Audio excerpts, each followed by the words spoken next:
Good evening, everybody, and welcome to the April 3rd, 2024 Community Preservation Committee meeting. This meeting is being conducted live and by remote participation pursuant to the executive order suspending certain provisions of the open meeting law signed by Governor Baker, taking in effect March 12, 2020, and subsequently extended through March 31st, 2025 under Governor Healy. I'm going to call this meeting to order, and I would ask where there's a flag present in the room that those who can please stand for the Pledge of Allegiance. I pledge allegiance to the flag of the United States of America and to the republic for which it stands, one nation, under God, indivisible, with liberty and justice for all. I'll accept a motion to open the meeting, please. So moved. Second. Thank you. Because we do have members online, we're going to do things by roll call. So, Michael? Yes. John? Morton? Yes. Rich? Yes. Terry? Dwight? Yes. Larice? Yes. And the chair votes yes. Thank you all. Chairman's report. I just have two things. We recently lost a member of our community, Renee LeBlanc-Hartney, and I would like to take a moment of silence.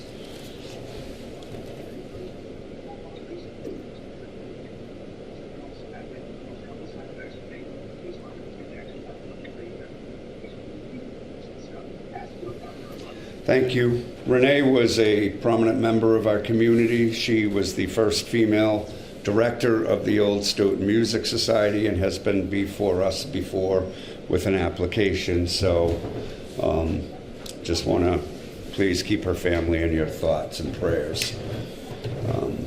The second piece of information I have is I have the Finance Committee report on their votes. Everything that the Finance Committee heard from us passed, with the exception of the Hebrew Senior Life Project, which lost by a vote of 6-6. Do you have the other votes handy, Barry? I do. We'll go through. Do you want to run them through real quick? Yep. The budget passed unanimously, 12-0. West Street Barn passed 8-4. The historic site signs passed 12-0. The Stoughton Youth Baseball field improvements, 12-0. Marks Field, 12-0. Stoughton Motel passed by a vote of 8-4, and the Bird Street Gate by a vote of 12-0. And I would ask the members of the Community Preservation Committee to reserve any comments they may have about the Hebrew Senior Life Project for the moment, as this is a topic of our discussion later in the evening, and I just want to keep things moving. Barry, Administrator's report. Well, I'd just like to take a moment of personal privilege to thank Mark Zemania for all the work he's done these past few years as chairman, and before that as a treasurer and a member of the committee. And I just want to say that his help to me and to the committee and to the town has been invaluable. Thank you, Barry. You will be missed. For now. I would like to echo that, Mark. I appreciate all the work above and beyond that you've done, and well done. Thank you, Dwight. Agree. Thank you all. Treasurer's report, Michael? Yeah, Barry, do you have that? Can you throw that up on the screen? I do. You want me to put it up on the screen? Yeah. All right. What I did, I debated whether or not to do a report. It's going to be the same information that we've looked at, but what I did is I prepared what I will be doing for town meeting, which is a higher level graphical type report, and I thought I could use you as guinea pigs to run through and organize my thoughts, if you will. We're happy to be your guinea pig. Okay, so next page, Barry. Okay, hold on. When it comes up. The cover page is showing now. Okay, so I'm going to cover a little bit of the CPA history, showing the results from 2009 to 2023. Then we're going to jump ahead to the budget for fiscal year 2025. We'll look at revenue, funding sources, and expenditures. And then I've got the one new chart in here is is a summary chart that actually bridges us from 2009 to 2023. The actual history pulls in the 2024 budget in activity, the 2025, and shows us where we expect to end up when all is said and done. Included in the deck is the standing committee presentations that we did for Intergovernmental and Finance Committee. Just for reference, they are the more traditional charts with tons of numbers. I wouldn't want to be standing in front of town meeting with that many things on a page, so they're here for reference. I'm not going to go through them, but we will go through the first 8 slides, I believe, of which we just covered 2. So the next slide, Barry, is the CPA revenue from 2009 to 2023. You can see off to the right there that we've generated revenue of $17.8 million in those years. The surcharge, the local surcharge, is about $9.9 million. We've issued almost $4.3 million in bonds. We have received $2.7 million in state match, cash in the bank. And then the other funding sources is the interest, the little adjustments that are made, and the bond premiums is really what's driving that number of OFS. Which is nearly $1 million. It's a decent number, yeah. I mean, that was one of the things I did meet and followed up on a couple of the questions that will come up through the course of tonight with Elizabeth. We had a couple meetings with her, and that was one of the things we got from them. But so again, here's the picture: $17.8 million in revenue up through, and that's adjusted for the correct number for 2023, up through June 30th of 2023. Next slide, Barry. If I could just interject, Michael mentioned Elizabeth. Elizabeth Zaleski is the new finance director. Yes. Oh, yes. Thank you for that, Barry. I have a quick question on this. Yeah, sure. How are the bonds revenue? I know we asked this last time. Think of it as cash flow rather than income. It's money we've collected, And then put out, obviously. and then we spend it. So It can throw you off a little So bit. it's It not, can be off. it's not like double counting with the surcharge and the state match? no, it's not. I mean, if you added up, the surcharge is 9.9, the state match is 2.7, so that'd be 11.6. So we'd have $12.5 million of what we think of as of income coming Liquid into us. cash. 12.6, right? 12.6, yeah. Did I say 12? What it doesn't show is Whatever. the offsetting debt. But that is income, however, there's an Yeah, but- offsetting debt. That- There that's is an its own offsetting schedule. debt Yeah. at 4.3 million. So Yeah. I know where John's Okay, coming thank from, you. but Yeah. I mean, I agree. I fully agree. The first time I looked at the report, and it's like, yeah, not really revenue, but the way they need to report it back to the state, they count it as revenue and then they count it as. and that's the important piece here. It's not so much that we're looking at it as revenue. It's the state needs to see what we're doing. So thank And you. I definitely prefer having us on board, consistent with the way things get reported back to the state, so that we don't have what appears to be 2 sets of books. Yeah. Well, So- another way of saying that is we have 17.8 million in value. For example, we paid 1.5 for Glen Echo. We own it now, it is an asset.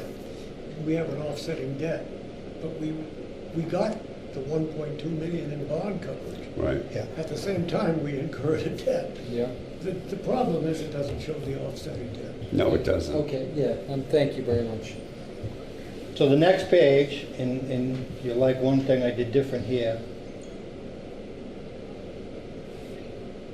is the CPA expenditures. And from 2009 to 2023, we've spent $10.1 million. The largest category is recreation, $3.4 million. Historic resources at $2.5 million. We've paid back $1.6 million in principal against that $4.3 million bond, in bonds. Open space is at 1.3. The interest on those bonds is another $700,000. In the past, I reported that together as just debt service. Right. Typically, we see it on the budget just as debt service. I broke it out kind of to address the very question that, It's more telling this way. yeah.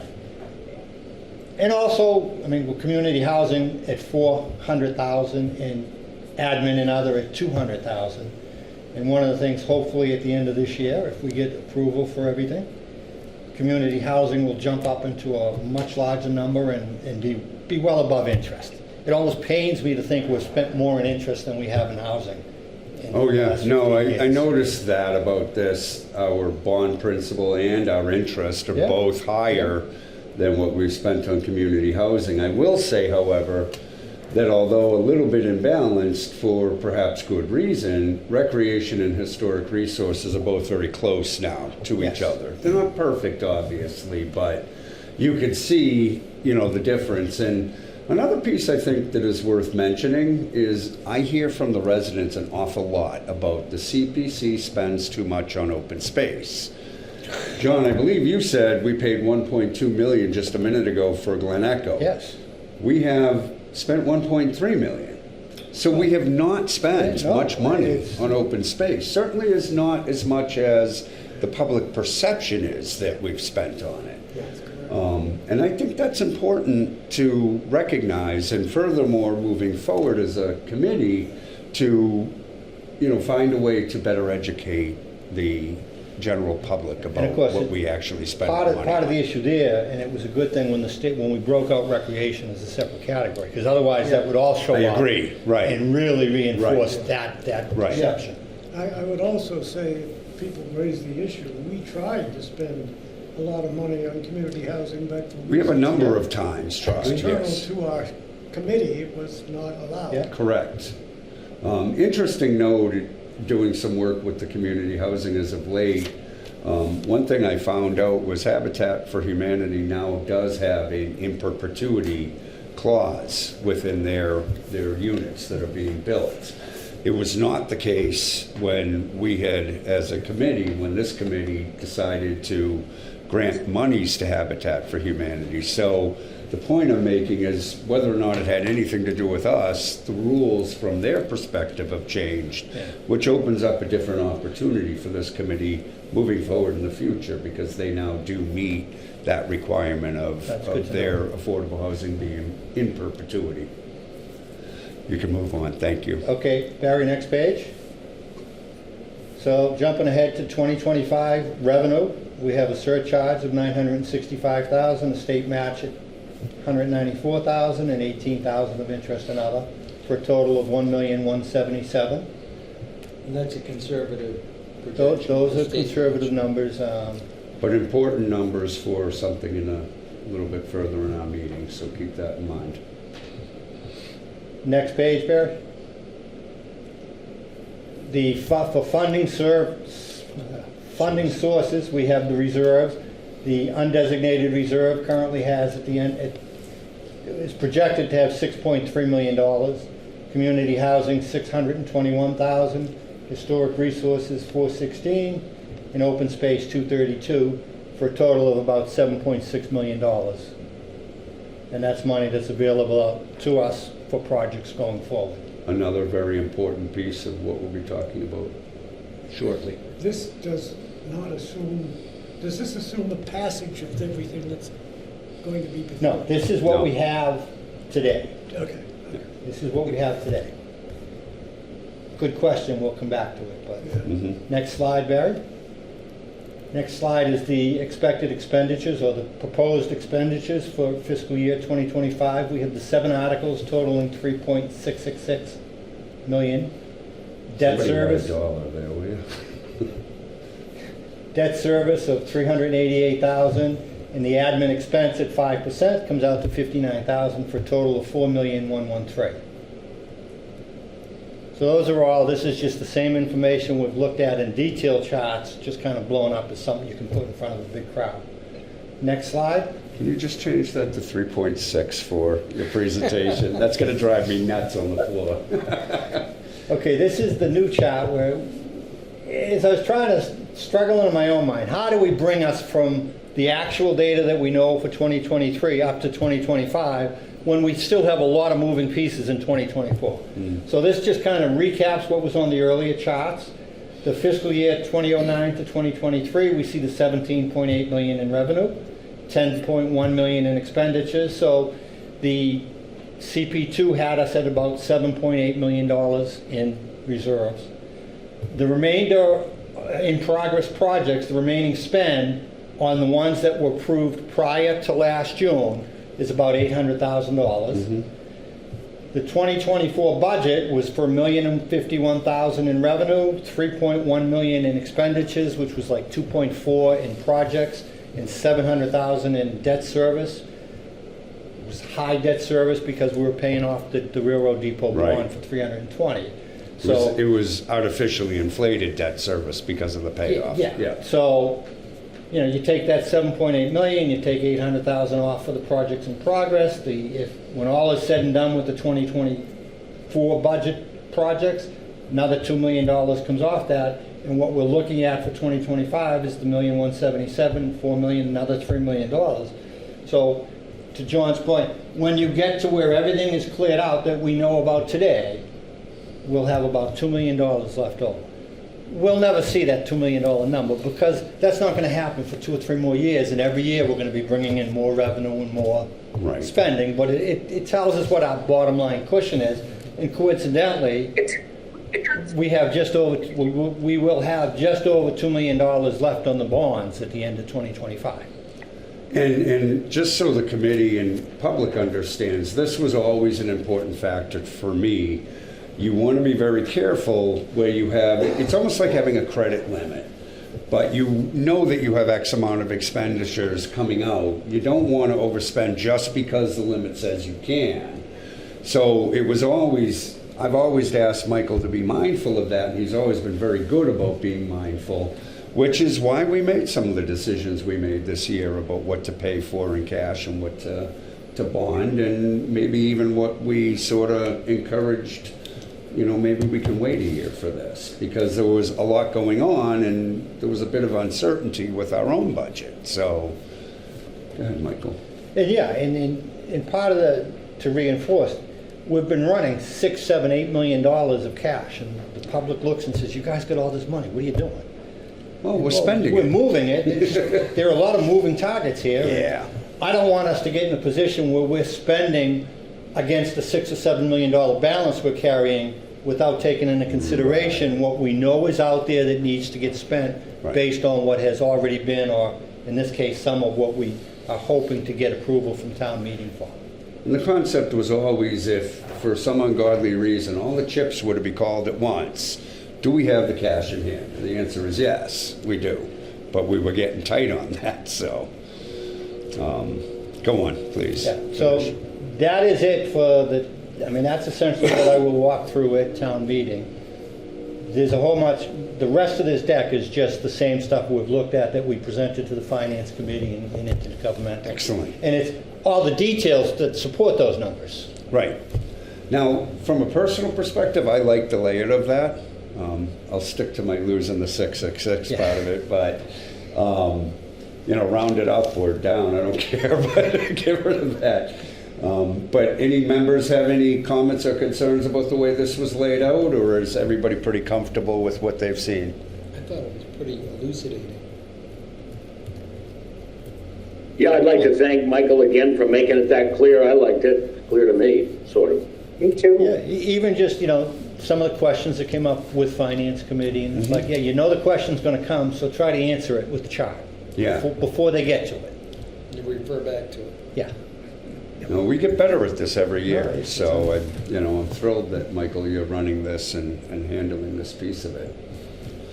All right. If this is, That Michael's done a lot of work, and as he said, we've refined the information and the type of information we provide based on the feedback that we've been getting. right. Agreed. All right. Moving on, project updates. Item 5 is the update on the train depot renovation. I am going to take some things out of order because we have guests here with us tonight, and I want to be cognizant of the employees' time. So, Paul, you want to come on up?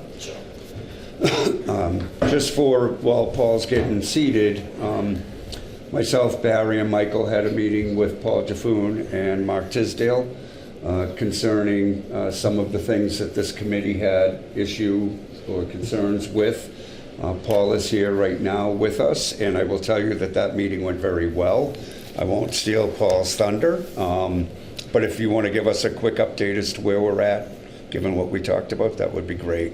Sure. Thank you. Thank you. So right now we have spent or encumbered 35% of the money that was appropriated by town meeting in this committee. A few things that we had some internal discussions on delaying some aspects of that project for various reasons. And as the chairman alluded to, we met and we, as a staff and as committee representatives, got together and said, okay, let's restart the project and how exactly we can accommodate what the staff and management, how we want to proceed, and the committee, and come to a consensus on what's reasonable and manage expectations going forward. So some of the things in that estimated, excuse me, budget that you all received last year have not been completed, but they will be completed. Like some of the, replace all the clear plastic on the windows. We'll get a bathroom up and running so we can hold some events there. We won't be able to complete all of the ADA requirements 100%, but we'll do as much as we can to make the building useful to the public. And if I could interject for just a moment, one of the conversations we had in that meeting was, when the CPC had allocated this money, it was brought to us by a select board member, as you all remember, in a joint meeting. And then there was a fair amount of pressure put on Paul to come up with a quick estimate on this, which he did, and presented it to us. I felt like we weren't quite meeting the spirit of the article that we had put forward. I want to be clear that in no way, shape, or form did the town break any rules, nor did they go outside the scope of the article. I think we had discussed that at our last meeting. It was more the spirit of what we were looking to do. One of the big concerns, I guess, from the town's perspective, which slowed Paul down, was they didn't want a temporary fix for a bathroom. That isn't an unreasonable request. It was certainly something understandable, but there wasn't enough dollars to put into the pie where we could do both, give a full ADA compliant bathroom and all the other bits and pieces. So we talked about the spirit, the repair on the windows, having a bathroom, some minor work around the doors to make the building functional and safe, and the plumbing required for the bathroom as well. And Paul agreed that he felt he could do those things and still get the money that he has encumbered for the architects into that pie. So we agreed that he would come back and bring this to us, so you have an opportunity to comment. But I felt very strongly that the town and Paul worked very hard to achieve that spirit of what we had been looking to have done. So I want to thank Paul for that and for his willingness to take responsibility for something. It's a hard thing to do, to say, I didn't fulfill this the way I wanted to. I think if I'm being fair to Paul, he had reasons he didn't. He too has bosses. So, and I really think a lot of that was a lack of communication, not from Paul necessarily, but from our town management not fully understanding what the spirit of this was. Paul being caught a little bit in the middle of that. So if you want to add anything to that, please, now's the time. Otherwise, I'm going to open it up to the committee members. Okay. Just say, I think what you said is fair to say, and like you said, we had a good meeting, and we'll do the best we can with what we got. Yes. Any comments from the members? Question. Sure, please. What do you think we're going to end up with, given the resources that you have? I mean, what is going to be, how usable is the station going to be? most likely smaller events. Yeah. Certainly is not going to be a finished building. Will there be any bath facilities at all? Yes. There will be, okay. Yes. And running water? Yes. Okay, and heat? Yes. There is heat now. Yeah. And John, part of the concern was he didn't have the money to put in the full permanent bathroom and do all the other things. So one of the big pieces that we probably let drop off was the new flooring within the building. I felt that, and Michael and Barry all felt that was a reasonable compromise given the town's request that we not throw money at something knowing we're going to have to tear it out later. And working out the numbers for the HVAC and the windows is an important factor from the town. Could this have been handled differently from the select board? Sure, but we're beyond that. And, you know, at this point, well, hang on, I understand what you're going to say, but what I mean when I say we're beyond that is we needed to work with Paul to come up with something that would, I hope, satisfy this committee's needs and concerns and accurately or sufficiently meet the spirit of what we had for an article. With that said, John, I'm sure you want some time. It's not water over the dam. You're going to be coming back many times in the future. Changing what's being done and not coming back to us in any way is not acceptable. It's, you know, serve many masters, I understand. But we sit here, we take the information you give us, and we come back with a decision and write it up as an article for the meeting and get it through town meeting, and then to have a change afterwards with no communication simply isn't acceptable, and it will impact my future votes. You know, it's just not a way to do business. So I understand you can be caught in the middle, but somebody's got to be in here, and it doesn't even have to be you. If you want to have it, one of the people that are pushing you in another direction. It's not the way to do business. You know, we hold everybody's feet to the fire here, and it feels like we're more lax with the town. Mr. Chairman, if I may.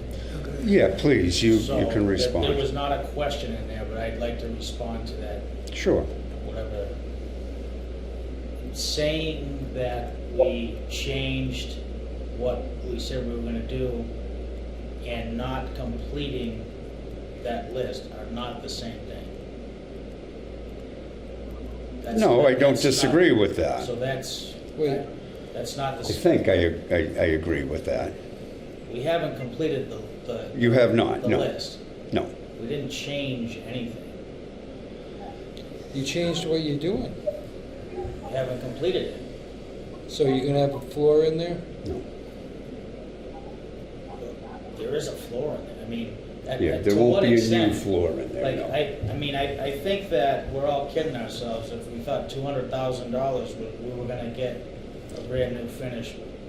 Well, we did talk about that at the urgent review. As a matter of fact, one of the members voted against it because he was concerned about that, Paul. I don't disagree with that. I'm sorry, never mind. No, it's okay. No, we're not gonna do it back and forth. I don't Also disagree not- with that. I'm also not gonna be told that I'm a liar either. So, I'm- so, Are you? so I'm not gonna be told that either. No, Especially in a public I didn't meeting. hear anybody call you a liar. I'm just gonna say Okay. that I'm not gonna sit here and take that, that's all I'm telling you. If in fact that does come up. Okay, well, it hasn't, so. But if it does, I'm just. And I was a part of that meeting, and I give you a lot of credit for taking the responsibility and saying, hey, buck stops with me. You do there were instances or reasons why you did what you did.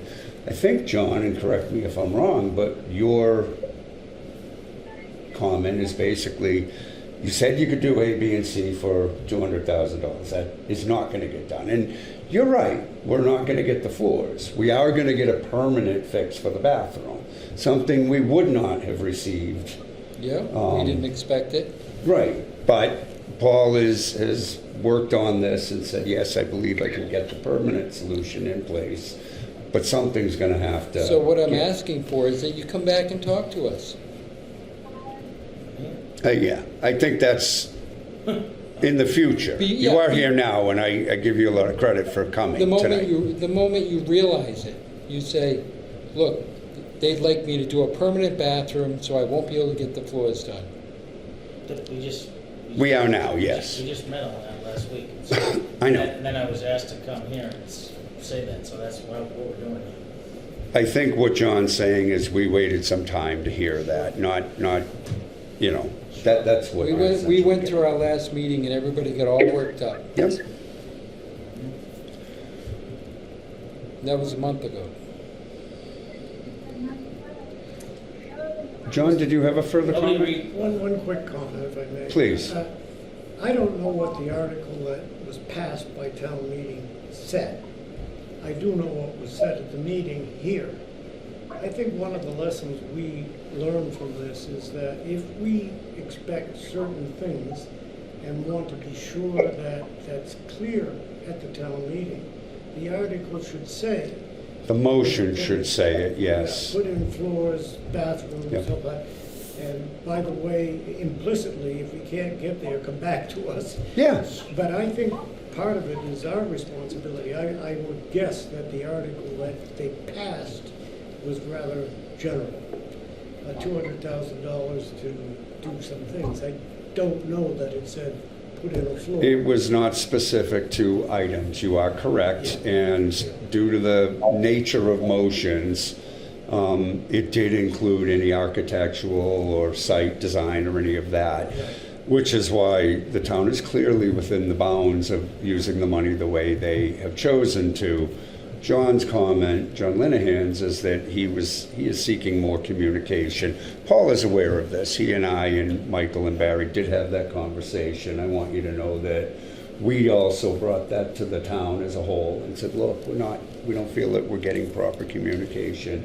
It shouldn't all be on Paul. If he needs to hand that off to another member of his staff or one of the town members, staff members, by all means. It doesn't mean you personally have to be here. Just as long as it's somebody who has knowledge of what's going on in the future. I think that's what John Linehan's really looking for is, a better path of communication in the future, and we appreciate that. By the way, I want to repeat what I said because I don't think it's legally binding that certain representations were made to us, but the town meeting passed a much more general. Well, that's something I think the CPC needs to work out. You want more detail in those motions? I don't disagree with that. I like that. We've been a little more careful with that on outside agencies. I think when it comes to some of the things that are represented by town, for the town proper versus a nonprofit somewhere, we're a little more flexible on things like that. And I think a very good example of that is the youth baseball program that was passed and we had to cancel last year because we were so very specific. So it can be made specific. If we want A, B, C, and D, say that in the motion. I agree with you. I don't have a problem with not being as specific if there's a good reason and they just come back and tell us. I mean, this sounds like it makes sense. There is good reason, which is why, in good faith, Michael and I and Barry said, we're okay with this. Whether it's legally binding or not, it's just in the spirit of communication. I'm concerned with what I'm hearing here, though, Mark. Please. We also had a memorandum of understanding, which was very explicit. Yep. And okay, it may not carry the legal weight of the motion at town meeting, but unless we want to really overcomplicate town meeting motions, if that's where town meeting and town management wants to bring it, I'd hate to think that's going to be our only choice in getting things to where we can work together better and communicate better. And if I'm being fair to everybody, including the people in this room and the town staff in general, I have to go back to sort of the source of how this was asked. This was dropped at the very last minute. We literally had days to make a decision on something, not discrediting the hard work we put in here. We did. We got that done. But this was brought to us by a select board member third week in January. So we had a very, very limited window, which put a lot of pressure on a staff member, in my opinion, in an undue fashion. We had more time than he did Yeah. to truly make it happen. Yeah. And Yeah. I mean, He had all the 20, with all due respect, Paul had all of Right. 24 hours to Yeah. put something And together. he tried He to used the make it. numbers he had. So, and I'm not looking to throw anybody under the bus, it's just the truth of it. It's one of the reasons we have an urgent review process in place, but it's also one of the major reasons we have deadlines in place. So we don't put staff or ourselves in this position in the future. So this committee as a whole maybe needs to pay more attention to those urgent reviews and decide, is this something we're comfortable with? Do we have enough information? Saving everybody some time. But I can't really put this on the staff. I think the No, staff absolutely. responded the best way they could. as we debated at the time, do we have a realistic plan to get this done? Because not only was it an urgent request to get it approved, but it was driven by the intent of we want this open Yeah. before year end. You're absolutely right. We're now in April talking about how we're gonna make it. And that was more realistic perhaps, but No, it's not an unfair statement, Michael. there's a lot of pieces here that we can do better. Dwight is. Yes, I saw Dwight's hand go up. Yes, Dwight? Just get a clarification again. There's how, no matter who did what or didn't do what, right now there's so much money left and it's going to be spent how, on the bathrooms to the extent that it will go. What's the simplest way that I can get an answer to that? He's going to spend the money on the bathrooms, the replacement of the plexiglass on the windows, and some minor repairs, I believe, on the windows. Is that correct, Paul? Yeah. Yeah. Piping, plumbing. Yeah, well, can I just Please. interject? Yeah. So the notion or the idea that nothing has been done, That's not true. I'm just gonna say we need to dispel that right now. Yep. We got the gas service up and running, we have the boiler up, we had heat in there when. Some electrical. When necessary, the power was on, obviously. There was an event there over the winter. You also fixed the floor, and yes, there was Right, we a did Christmas event, some if you minor will. things there, so, you know, because we haven't done it as quickly as anyone has wanted to do, frankly, including myself, doesn't mean we haven't done it and/or ignored the project or any of those reasons. I would agree So, with that like statement. So like what I said with a different project, we always try to do the best we can with what we got, and that's what we're gonna do to complete this.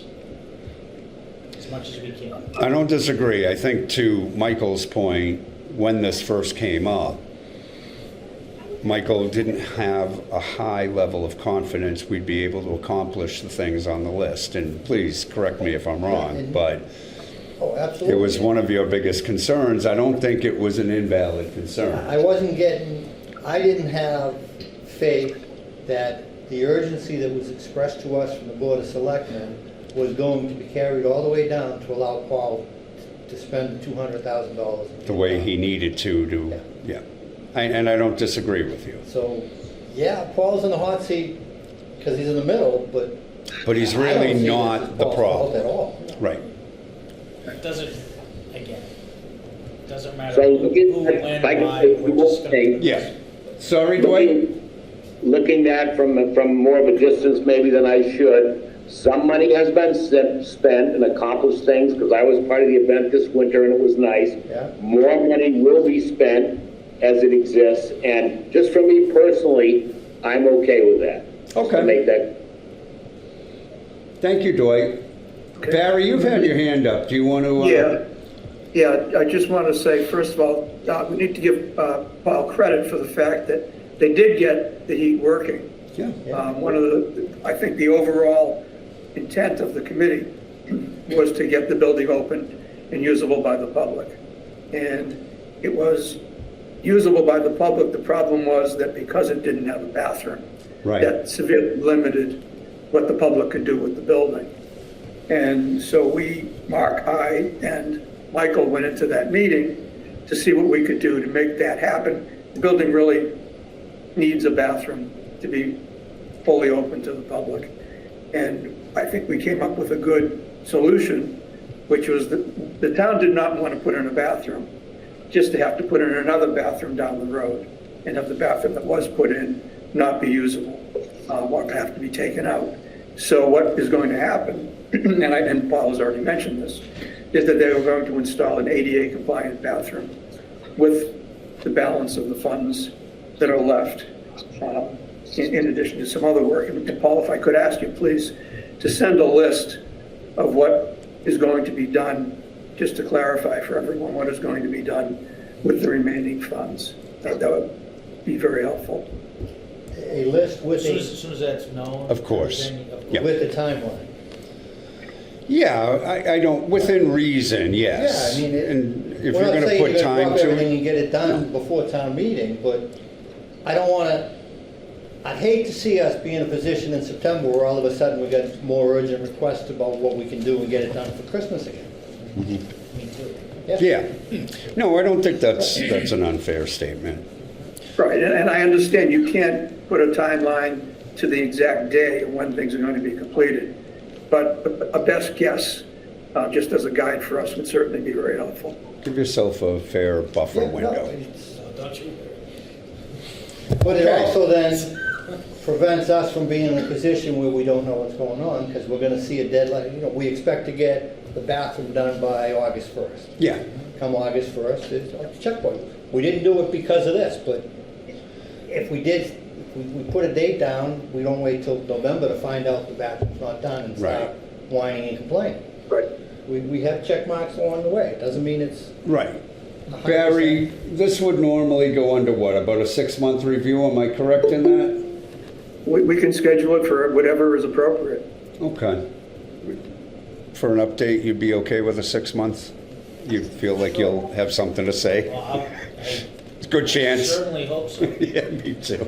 All right, so go ahead and schedule that 6 months out for another update, Barry, and if any members have further requests, they can make it through you, but Paul, thank you for coming tonight, and thank you for your efforts. I know that, we had a good meeting, personally. I was very happy with the way things went, and I think this is a good finish to a project that I was a little bit concerned about with John, so Understood. thanks again. Thank you. All right. I'm actually going to take, I'm going to take items 7 and 8 out of order, the Glen Echo future plans and the Halloran Arena project. Matt Cashone is with us, and I saw Eric Coleman has signed in. So Matt, why don't you come on up? Barry, you want to take the Glen Echo piece first? Yeah, that's fine. Okay. So, how we doing with the Glen Echo piece? And before I get too deep into this, have you figured out how much cash is actually on hand on this? We got some confusion there. No.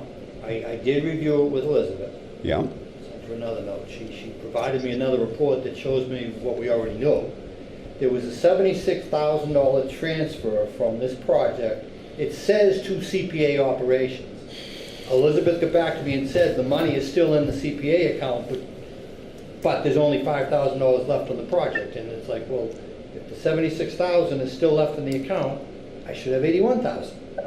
So we're still pursuing that, but I don't think we can plan on spending it until we get a more definitive answer from the town.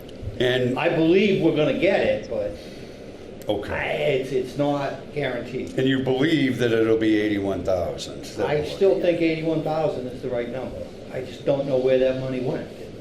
She did follow up and went through and pulled out another report, but the other report showed me exactly what I already knew. With no definitive answer as to whether or not we have 5,000 or 81,000 available, which is problematic when it comes to future plans, obviously. Sure is. Yeah, so I have some thoughts on that, but I want to give both Matt and Eric an opportunity to speak. So Matt, you want to go first, and you want to defer to Eric? How are you, Eric? You're muted, We Eric. can't hear you. Yep.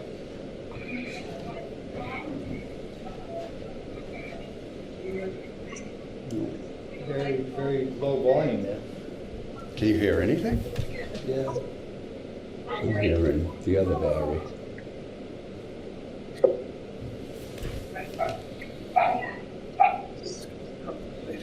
Hey Barry, can you mute the where we're getting feedback from? Thank you.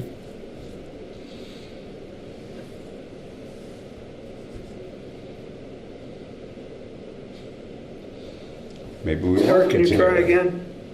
What's that? No, You Oh, wait, I just, no. can't hear you. We cannot hear you.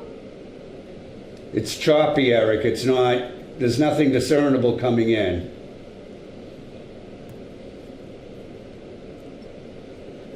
And I'm not a lip reader, so I can't. I'm really bad at lip reading. Do you have a sense, Matt, of what? Well, maybe we should let Matt go first till Eric gets his other stuff cleared up, because Maybe you nothing's should try happening. If that worked, I would say try calling in and seeing if that works. So while we're waiting for Eric to get any of his. I know Eric still wants to do like a pavilion. So you can Mhm. talk about pavilion. And I think that's a good idea. Yeah. From my own personal perspective, this is a project that Eric, is I'll get you going, hang on. 9+ years in the going. I would much prefer to close this as phase 1 and open a phase 2. I don't think he knows the telephone number. Oh, I'm gonna read it to you, I'm sending it Eric. right now. Oh, you sending it to him, Barry? Yeah, I just sent it. Okay, thank you. It's just, even if there is 81,000 there, I think it makes more sense. And I want this pavilion. I think this would be a wonderful piece of it. I was new to this committee when this was last spoken about in detail, but I seem to recall discussion about, hey, we're going to put that piece of it off to a phase 2 because we did not feel we'd have the funds to cover the whole thing. I'll be first to admit, you know, it's been 4 or 5 years since I've had this conversation, but it's also for that reason that my instinct says, let's close this and accept a new application at any time, now, a month from now, whenever, and move forward with a new project on this. I think it'll be closure for the town meeting, it'll be closure for FinCom, and it sort of refocuses us. But I want to hear from everybody else too. I'm just one person here. I don't understand where the 81,000 disappeared. I mean, Well, I think I'm also trying to give Michael a little bit of time, but that isn't the real reason for my thoughts on this. The real reason for my thoughts are this is a long project that really is at the end of its useful. yeah, but I guess we should be concerned if we can't account for 81,000. Oh, I agree, and that's why we have Michael. That's why he's so We're a little bit important. after you, it's 76. Yeah. There was an entry, and it says transfer to CPA operations. Yeah. Now, there's a whole bunch of transfers. The detail in on this, we have 2 funds. You've heard me right. 3014, which is our operating, which is where we run the administrative stuff through. And then there's 5040, which is where all the projects run through, but not 100% consistent on both sides. For example, the COVID housing program ran through the operating fund. Our very beginning programs, but that goes back to when we had the other system, Premunis, whatever it was. Right. KVS or something. Will KVS. run through the operating fund. So Elizabeth made mention that she doesn't understand why we have 2 funds. I said, well, that's not a CPC committee. The town set that up. We're just working with what you give us. Yeah, that's right. And I said, And we don't we had necessarily a need two discrepancy. funds. Barry had been reporting a $5,000 remainder on the project. You remember, this came up at a meeting or two ago. And I had it at the 81, and I said, we looked at the entry, $76,000 transfer. There are lots of transfers back and forth between those two funds. Usually I can see this transferred over to here, so I get a credit here and a debit here, which is what you'd expect. Well, the question is, are there This one, I don't know where the money went. are there invoices that show the expenditure of 76? That's what I've been asking the town, Okay. probably 3 times now, and I will follow up again. My latest note was just today. I talked to them last week. And as a We're not gonna follow-up to forget that, this. We are going to get to the bottom of we what are, that entry is. but it may not be quick. I mean, Elizabeth doesn't just have us to deal with. She's got a number of things she's dealing with. One of the things that myself, Michael, Barry, and Elizabeth had spoken about is she doesn't understand why we don't get the invoices. She wants us to. That is a function of our administrator and really should come here. We all know Barry is exceptional at doing what he does. This has been a piece that both myself and Michael have wanted for a long time. Just get us the invoices. We'll track it. Up to this point, we haven't had an interest in that. Now the town is saying, our financial department is saying, yes, you should have them. You should be agreeing that this money can be spent on this project. It's going to clear up things in the long run for us in a big way and not put Michael into this position We will in the be coming future. back with a policy to Yes, we will. outline how the flow of invoices will be, such that we will probably get them after they're paid, but we will get physical copies okay. of the invoice to Yep. see what's being done. That's fine.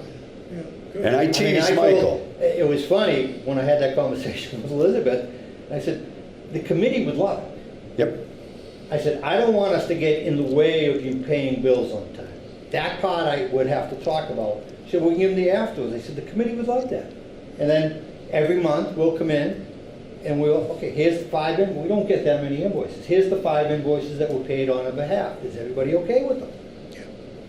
And Michael I think scolded John has me. asked for that years ago, and we just never, maybe we didn't push hard enough on the town, but Yeah, we did ask for that. But on we that same we note- now have a financial director that Who- agrees and wants this too. understands and wants it, I think, Yep. 'cause she sees it as a benefit. I think she recognizes the benefit that we brought to them with the questions we had on the CP2 and the ability to dig into some of these projects and provide input to them.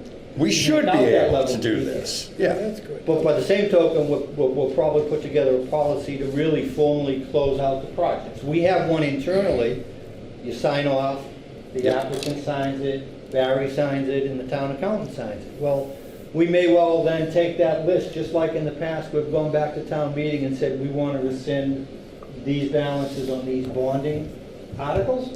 We'll go back and say, and I don't want to call it rescind, we're going to close these projects and report back, here's what we underspent by.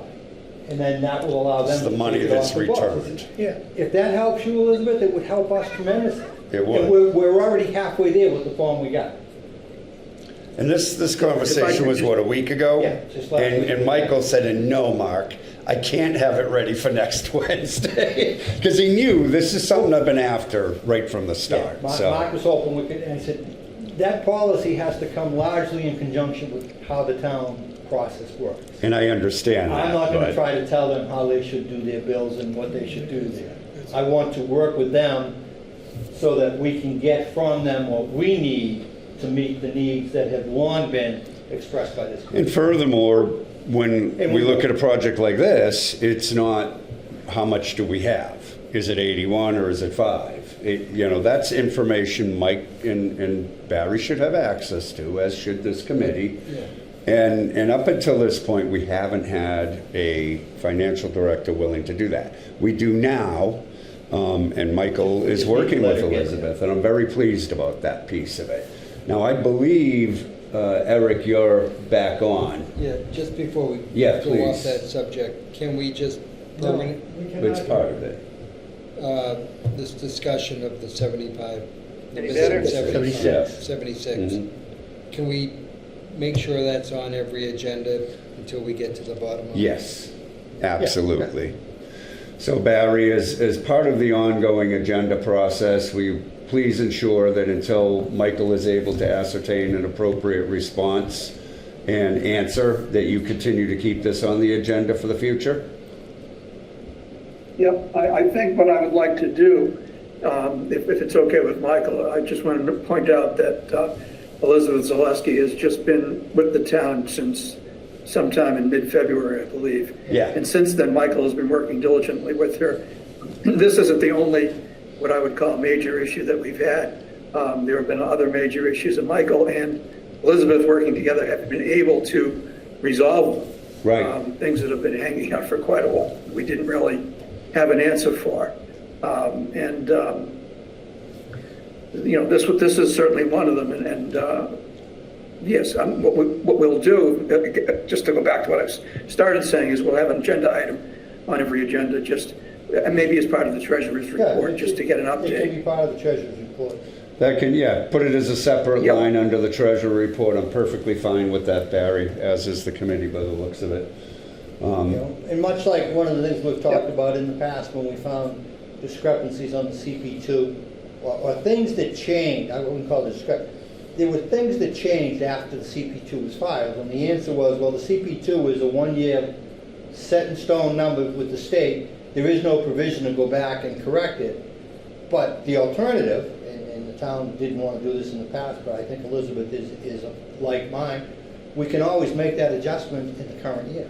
And just footnote why the number's different because of this, which occurred in the prior year. Right. I mean, you document it, you communicate it, and you got it. And so our intent, and what Elizabeth and I have been talking about, we'll make these corrections, and obviously we'll come back here with a detailed list of them, and it will be footnoted as part of the CP2, probably for FY24. I don't think we're going to need more time than that. No, That and will this is be going to take some fine. time, but it's not going to take forever. It's, I think, We will put closure to the questions that I've brought up at this meeting on the reserves.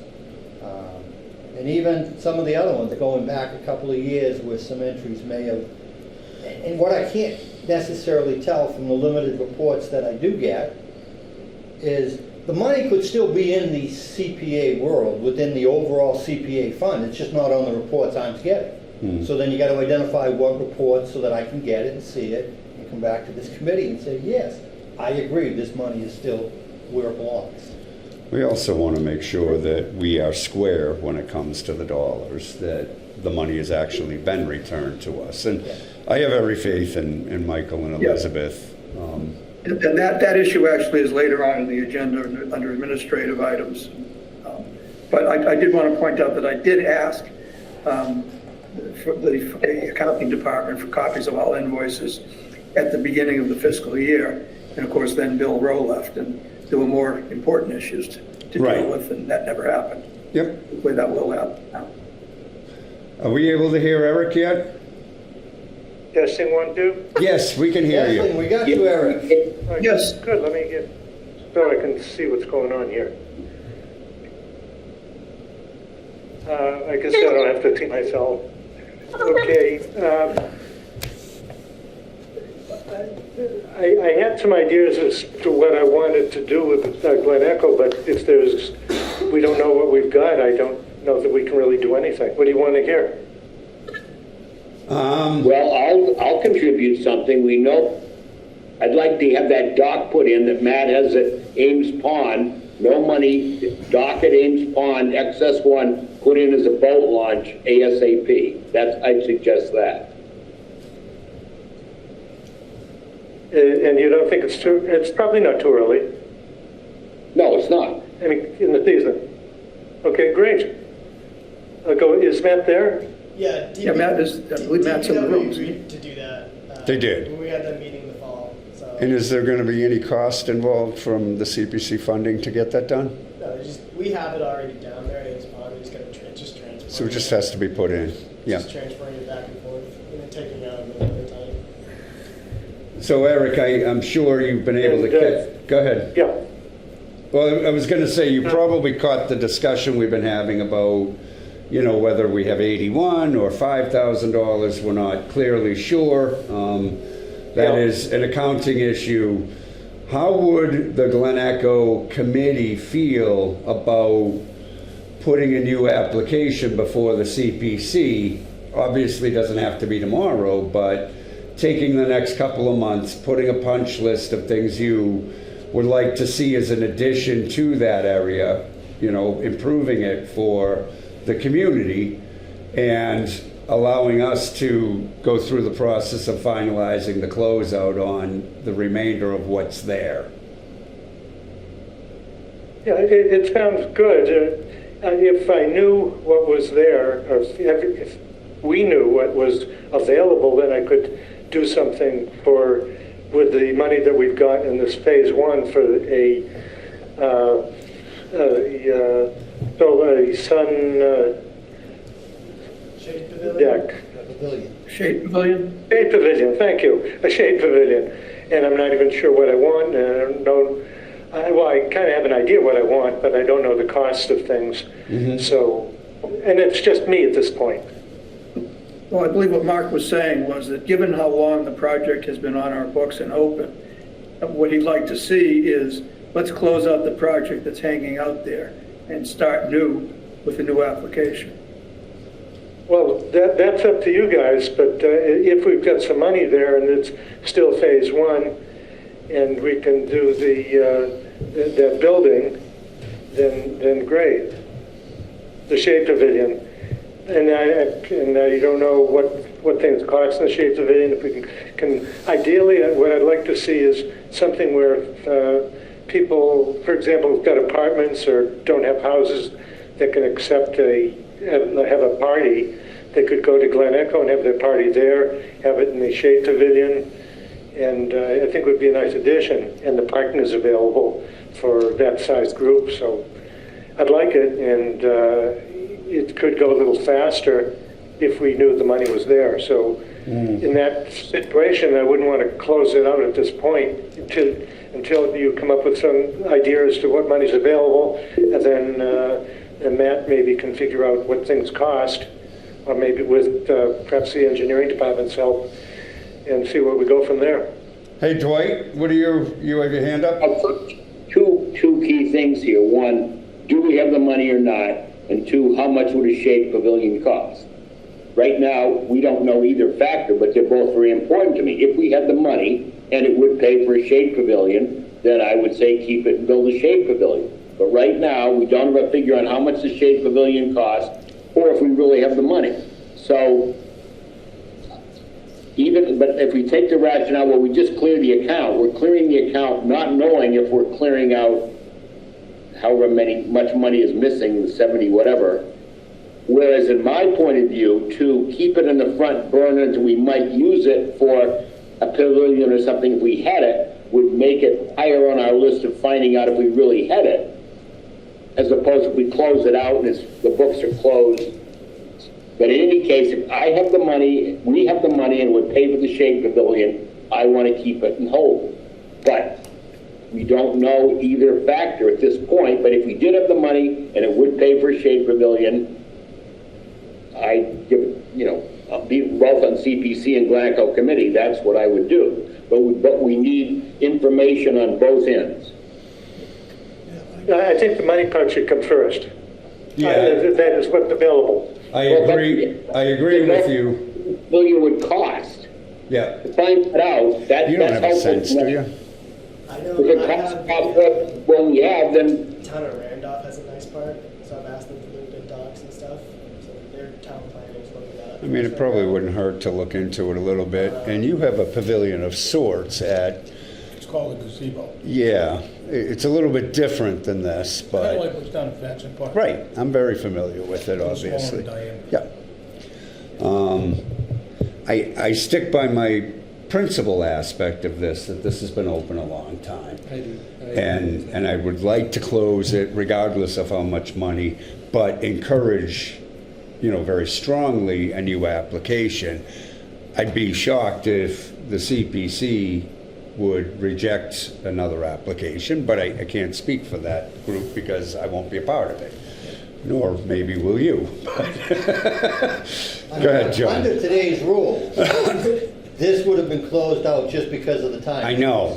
And There's been no it's one of the push pieces that I'm to struggling finish with. phase one Yeah. and let it drag. So Right. there is a principle that says we should go ahead and close it and move on. I agree. My only hesitation is doing that if there truly is $80,000 left and we could do a pavilion for 50 grand, we're wasting another year before we can get there. I know that. But I'd like to make a comment. Please, John. I understand your point of view, but I think it would be embarrassing to close it out without knowing whether we have $71,000 or not. Oh, I agree the money So needs to be figured out. I'm with Dwight. I say leave it open, and let's say we review it in the next 6 months, 5 months, and find out where that 71,000 is.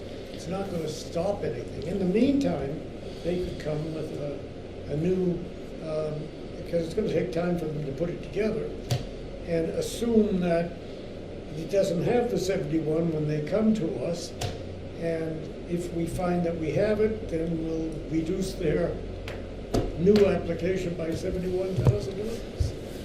Matt, question for you. Would you be willing to work with Glen Echo to work up some, at least budget numbers on what a pavilion would cost? Yeah, like I said, Recognizing what Eric is looking for size-wise, dimension, that sort of thing? yeah, I have emails out to 2 different towns right now already on shaped pavilions that Eric is seeing. Okay. So hopefully I we think get It something. could be a new application. It may fall within the parameters of what we have, but I think it's hard for this committee to make too much of an informed decision without the money aspect of it. So I agree with you, John, although I would ask that we do this within the next, 3 months. So 3 months from now, do you think that's a fair amount of time for you to be able to gather the information you need? I would also, Eric, include any other additional items you might want in a phase two. It wouldn't stop us if we had the money for phase one, to do the pavilion alone. It doesn't change the fact that we could still do that piece. But I think if you're looking at a phase two, look at it in a complete fashion. Are we creating, are you putting in barbecue areas? Are you cutting additional trails in that area? Whatever it is that you might want to see that may not be, in phase one, but you would like to have had in phase one. Go ahead, Eric. The trails, I don't believe are in our purview. That's conservation, and we don't do anything with that. Correct. I don't necessarily Joint- disagree.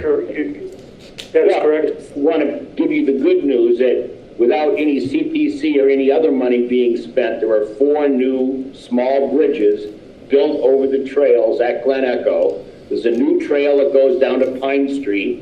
There's also a new trail almost ready that goes out in the lower right-hand quadrant of Glen Echo. And there's a bridge that crosses over to Monk's Meadow. So the trails are up and running. The new maps are out there. And, we are moving forward with the trails piece vigorously without any CPC money, without any town expenditure. That's the good news.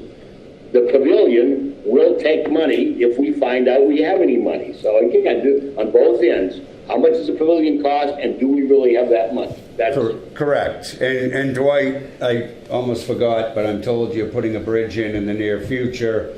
And I was asked to inform you, I have a chainsaw, will travel. So I'm hearing you guys are in need of a couple of strong young arms. So I'll look for them, but I'll be there either way. I would also like to ask Eric, when you consider a pavilion, don't make it too small. Right. If it's too small, it's a waste of money. It's got to be large enough to accommodate a good group of people, I think. John Linehan? Okay. One thing I picked up on that Eric said, he said, this is me putting this forward, not the committee. Are you able to reassemble the committee, Eric? I am able to have a meeting, but I want to have some ideas to present them, make an agenda. That's fine, it's just that I want Matt said he's going to work with the committee or with you. So as long as we're clear that it's, whether it's committee or Eric Coleman, Yeah. that's putting forth the idea.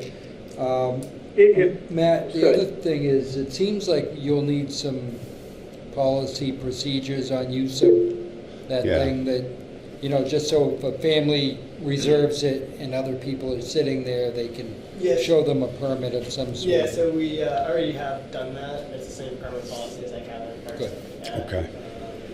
we do have 2 grills at Allen Park that rusted out this year, so I replaced them. The parks foreman had the idea of like, hey, we'll take it to the shop. We have a guy that can work on this, so his idea is to put it at Glen Echo when Mhm. they're done.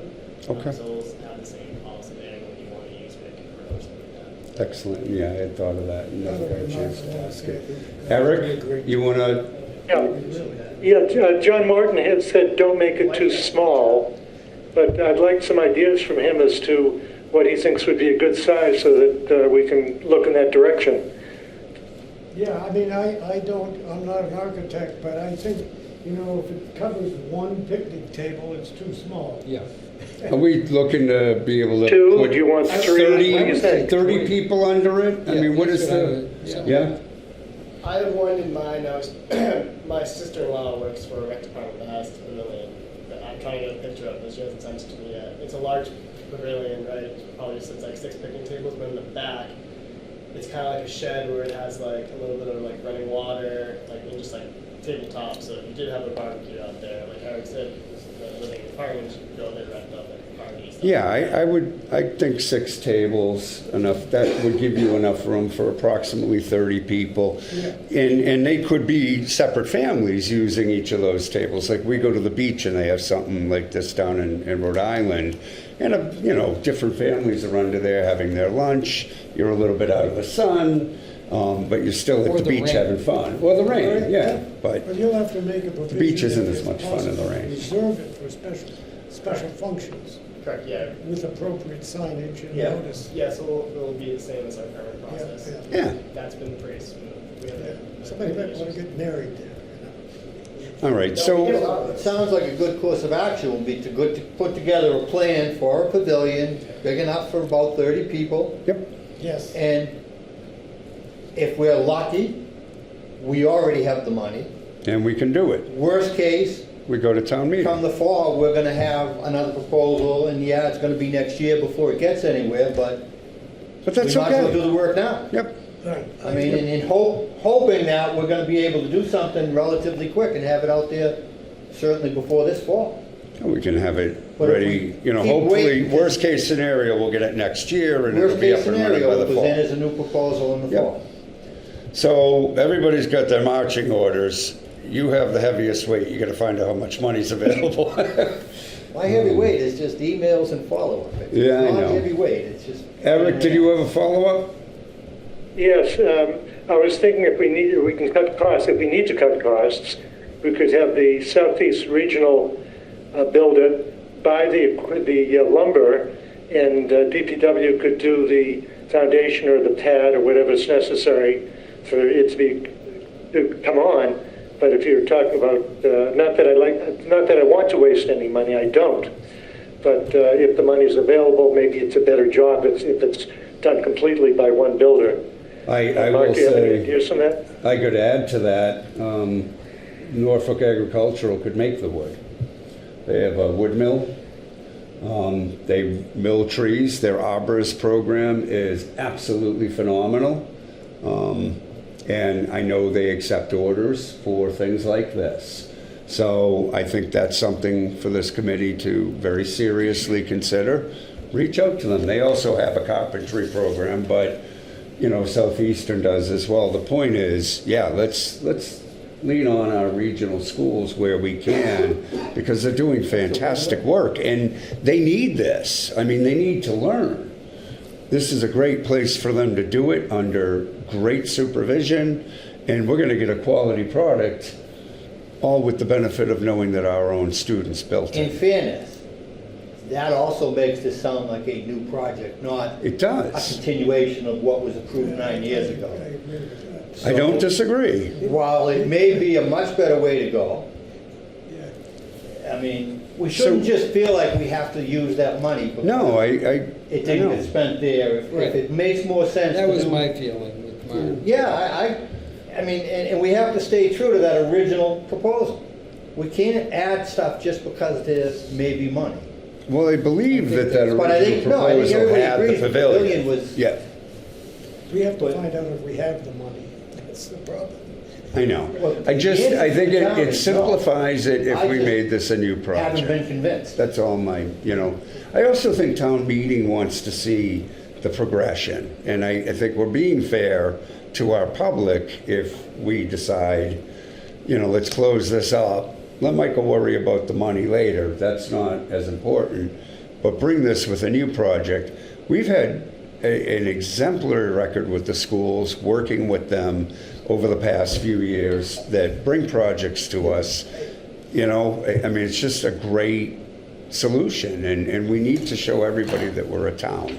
We're not the schools and the CPC and the town, but we're one entity, all working for the taxpayer, which is where we all get our money It from. makes a very good story to the residents of the town. Yes, it Now that does. we've got it open for a year, we've got a lot of activity we really want to add on. Yep. And let's not get hung up on the details of the past that we may or may not have spent the money, we may or may not have lost track of the money. Right.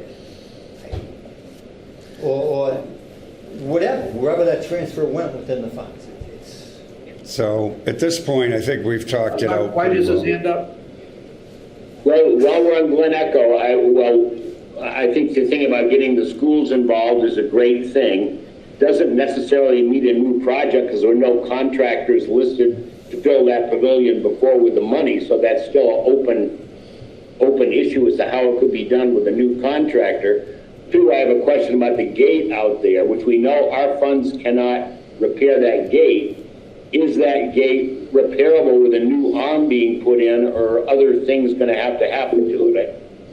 Well, I mean, first of all, that arm is not under the purview of the CPC. We have determined we cannot pay for that, so. But my question is with Matt here, if Matt knows the answer to that question. Are they repairing the gate? So DPW was able to fix up the arm to replace it. It's like a little bit shorter, but still. But it's working and functional. Oh, good, because it wasn't a couple days ago. I'm The glad. problem is there's something wrong inside the gearbox. Because of the way it was broken off, it twisted something. Yeah. More than likely. So I followed them twice. I had Premier Fence come out just to look at it, but I need someone to get inside that box. So they're supposed to get back to me soon. I followed up on Friday. And, Okay. I haven't So heard it's back. not functioning, although you were able to repair the arm to an extent. Arm they repair, yeah. Okay. It's gonna fit and still won't let a car through, but it's some inside that gearbox is the issue. And one final point, relevant to the same gate that we are installing at Bird Street. If this turns out to be a real functional flaw in the gate and what may happen to it when the arm gets broken once, if it's not likely to work well after that, that's a concern about the gate being put in at Bird Street. But different point, but I just want to make it now. Well, it's a fair point, though, and one that I was thinking about when Bird Street was before us. I am a little concerned about that. I was able to do a little poking around. There are other systems, like full chain link units that slide in and out. They're a lot more expensive than these arms, just full disclosure, but I think that this committee may have to make that decision in the near future. I'd like to hope that this is a one-off and that it won't normally happen, that gate being broken. But I think we have to monitor that as a committee. Did we have a camera on it? Did we Yes, know there's a who did camera on it. And And no, you don't know who did I it. still haven't heard back from the police report, so I followed it. Could you follow that up just as a courtesy? Yeah. Yeah, I think that's I a mean, fair question. The person who did it, I'm sure has insurance, Yeah. and we could collect on it and get the thing repaired properly or replaced. The other piece of this, it might have been a team that did it. I'm not sure that we've been convinced it was a car that did it. Oh, It could have been people that did it. Just, That's where the camera comes in. The camera- we don't know because Matt's not been able to get an answer. Would you be kind enough to follow up on that and keep this Theory, we committee should know, informed? but we don't. Yeah, we should. And I understand that's asking a little more than and what you And would frankly, normally have to you do. know, But the shelter concerns me if we don't have security there, Mhm. because it's gonna be an attraction Mhm. for kids to come hang out. I know. Is there any kind of video surveillance there? So there's a camera on the gate. They should have caught The camera, what happened. the camera that we need is above the gate. The camera on the gate only works if you're hitting the keypad. So like I get it sent to like Oh. our app. So the camera we need access to is the one that's above on the pole. And you're having trouble finding out if that is. Yeah, Would that be something that the police department would be looking into? yes, Yeah. we filed a police report a week after it happened. I haven't heard back yet. I think they're still trying to get into the camera and work that out. Be kind enough to continue to follow that up, Matt. Who raised a hand? Eric, final comment? Yeah, well, yes, I think it would behoove us to have a spare arm for that, but that's DPW's thing. I don't know that that's the CPC. It isn't the CPC, no. We're allowed to install this sort of thing, but not maintain it. Both myself and Barry, through town council, looked into this, and this is a maintenance issue. So, Unless the purchase of that gate should have also included a spare part that could be installed. And then when it gets damaged, somebody else can order a new one, a DPW.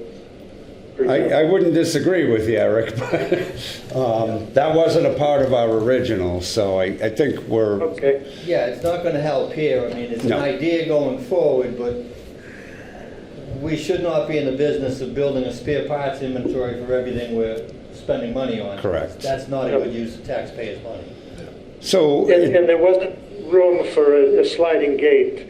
I think you're going either into wetlands or somebody else's property with the sliding gate. It was looked into, but, and this one, as you say, is cheaper, but probably not working.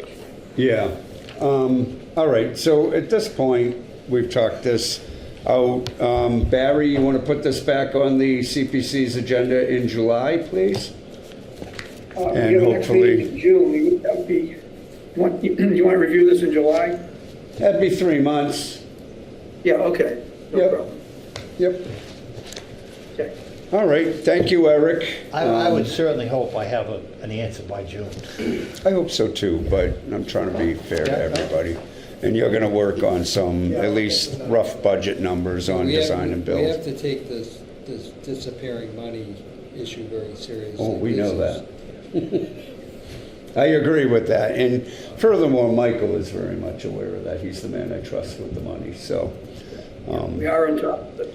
I think if we're being fair, we took an awful lot at face value, what our previous town accountant did for us.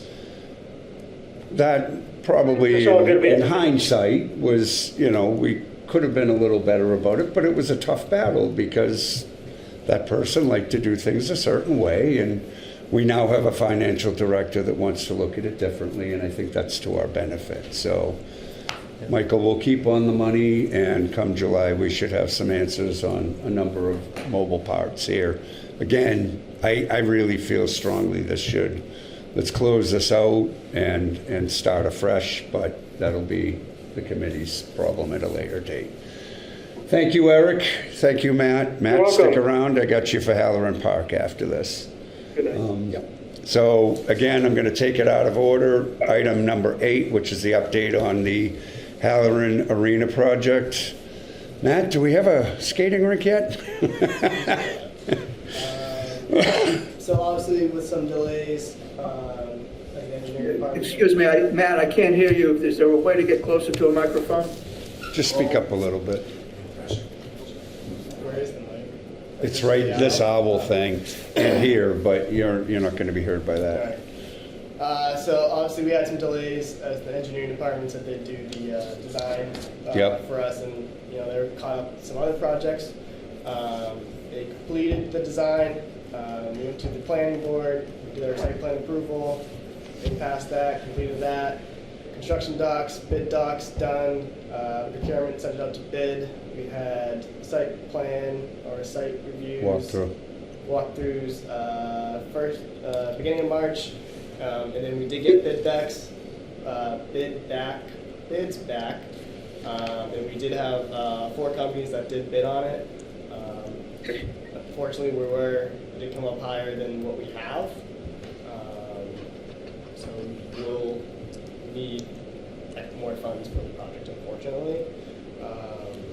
But we did get 4 bidders, and the bidders did say, this is a relatively small project, and they did say the post-tension concrete, they do a lot of them, and they did say this is the way to go, and this is the way that a lot of towns are doing it, because it's going to save the town money in the long run on maintenance costs. How much are you short? About $100,000, so about 120. Okay. Anything further on the update at this point, or are you completed with what you have to say? Yeah, that's what I got. Committee? I just want to ask a question. I didn't hear everything Matt said. I did hear it much better than before. But what is the status now? Is it on hold until you get more money, or can it go forward? It cannot go forward. Am I correct? Okay. Yeah, Because of the money. He's short $100,000. We're not going anywhere right now. How much has been spent so far? only about $15,000 we needed to cover for some of the boards that the grant didn't fully cover. So you bought the additional boards you needed to complete it because the original grant from Walter Timothy didn't cover all the boards. So we've spent $15,000. What do we have to show for the 15? Extra boards. Nothing. Yeah. Well, not nothing. He bought the additional boards he needed to complete the circle, so to speak. And then we've all our design and permitting completed. Is their circle useful at this point? Nope. No. Not without some place to put it. Well, I mean, I think this is going to require a whole new application. I mean, it's a... Well, we can't just allocate an additional 100,000. I agree with you. It's not how it works here. No, but I don't think we should spend the other 85 or whatever it I don't is. think he's intending. No, he's not intending Yeah, not to. yet. Yeah. He's on hold until a decision is made, and I'm not disappointed in you, Matt. You've worked hard on this. I understand that. I also understand there were pieces outside of your ability to control. With that said, I can't help but wonder what the 18-month delay has cost us. Right. Is it $100,000? It's got to be a good chunk of it. I think it's probably the effect of it. Could be all of it. Matt came to us with some pretty detailed numbers from, a company that does this for the town. So there was a high level of confidence in what Matt brought to Did us. they bid on it? They actually did not. Actually,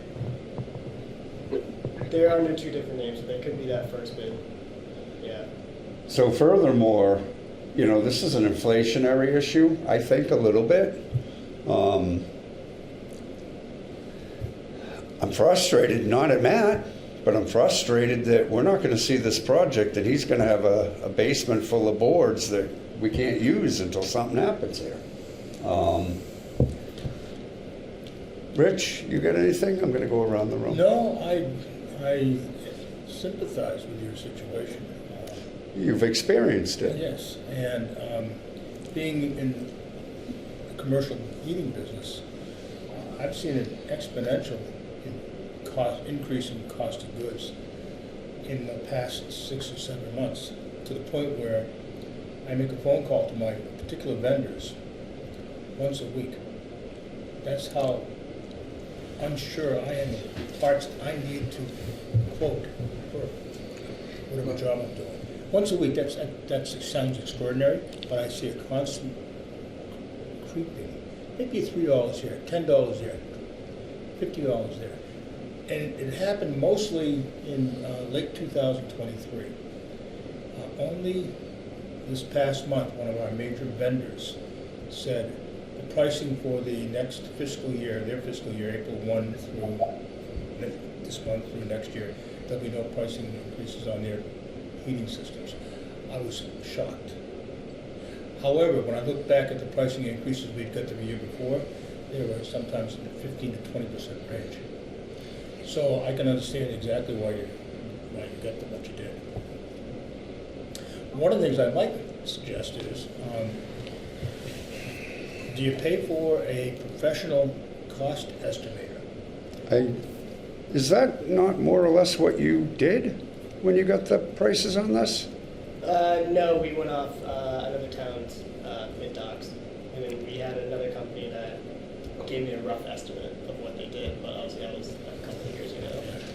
Okay, Yeah. a couple of years ago, that's it. You know, it doesn't matter if you have a professional Yeah, estimator, you're if you right have about that. escalation in construct, it's not just goods, it's construction has been crazy. And it's calmed down a bit since, you know, as you were saying, when it was crazy. It wasn't just for us in 2023, but we've got a project now that we've got to go back and re-engineer because the costs have escalated so much. So it's frustrating as heck. Yeah. Anybody online have a comment at this point? Hearing nothing, I don't know, is there a will of the board? I think we have to put the project on hold or close it and ask for a resubmission. I mean, I don't see how we should leave the money standing out there. No, we shouldn't. We need to unencumber it, I agree with that. Yeah. Although, if I'm being fair, it won't now be unencumbered until the fall, but I know Michael has a number of things that will go before town meeting in the fall to sort The of, other thing, in fairness, why not just come back with a supplemental on it? It's only 2 years old. This is not like a 5 or 8 or 9-year-old project. I mean, it is only 2 years, why not? What was the original number? It was $300,000 in 2022. So it's 2 years old, we come back and say, listen, Now it's full. we lost 18 months Yeah. for whatever, but we now have a good estimate and tee it up Yeah, we have. probably for next year rather than They're gonna keep changing yeah. to some extent. So that's why we can ask put contingencies on it. So when I talked to when you say they're gonna change, if we come in with a new estimate, that's gonna change too. That's what I'm saying.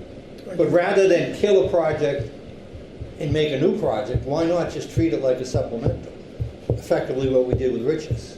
You build in a contingency. Well, That's what we have. Well, the contingency's already in there. There has to be Sufficient, something. Obviously. I have a It wasn't thought. enough, but- I know there was one of our legislators that was obviously very much in favor of this. Is there a way to go back to the state and I say, actually already did. So I actually reached out. I already reached out to one of our legislators and asking if there's any funding sources and doing any grants. and? So they look into it. Okay. So what be the will of the board at this point? Well, I think if Matt's got that in the works, I wouldn't want to close it. So what would you like the motion to be? Because I'm not I don't necessarily in think we need a disagreement. motion right now. I'd like to leave it, and I'd like to see how he makes out on that. And, you know, we don't have to rush into closing it, because it's not a closed situation right And now. it's not something that we could close for this annual town meeting anyway, so Right. that isn't relevant. Well, maybe in about 2 or 3 months, you come back to us with a proposal that's based on whatever experience you have with looking for other options. Yeah. And the proposal may be a supplemental request for funds.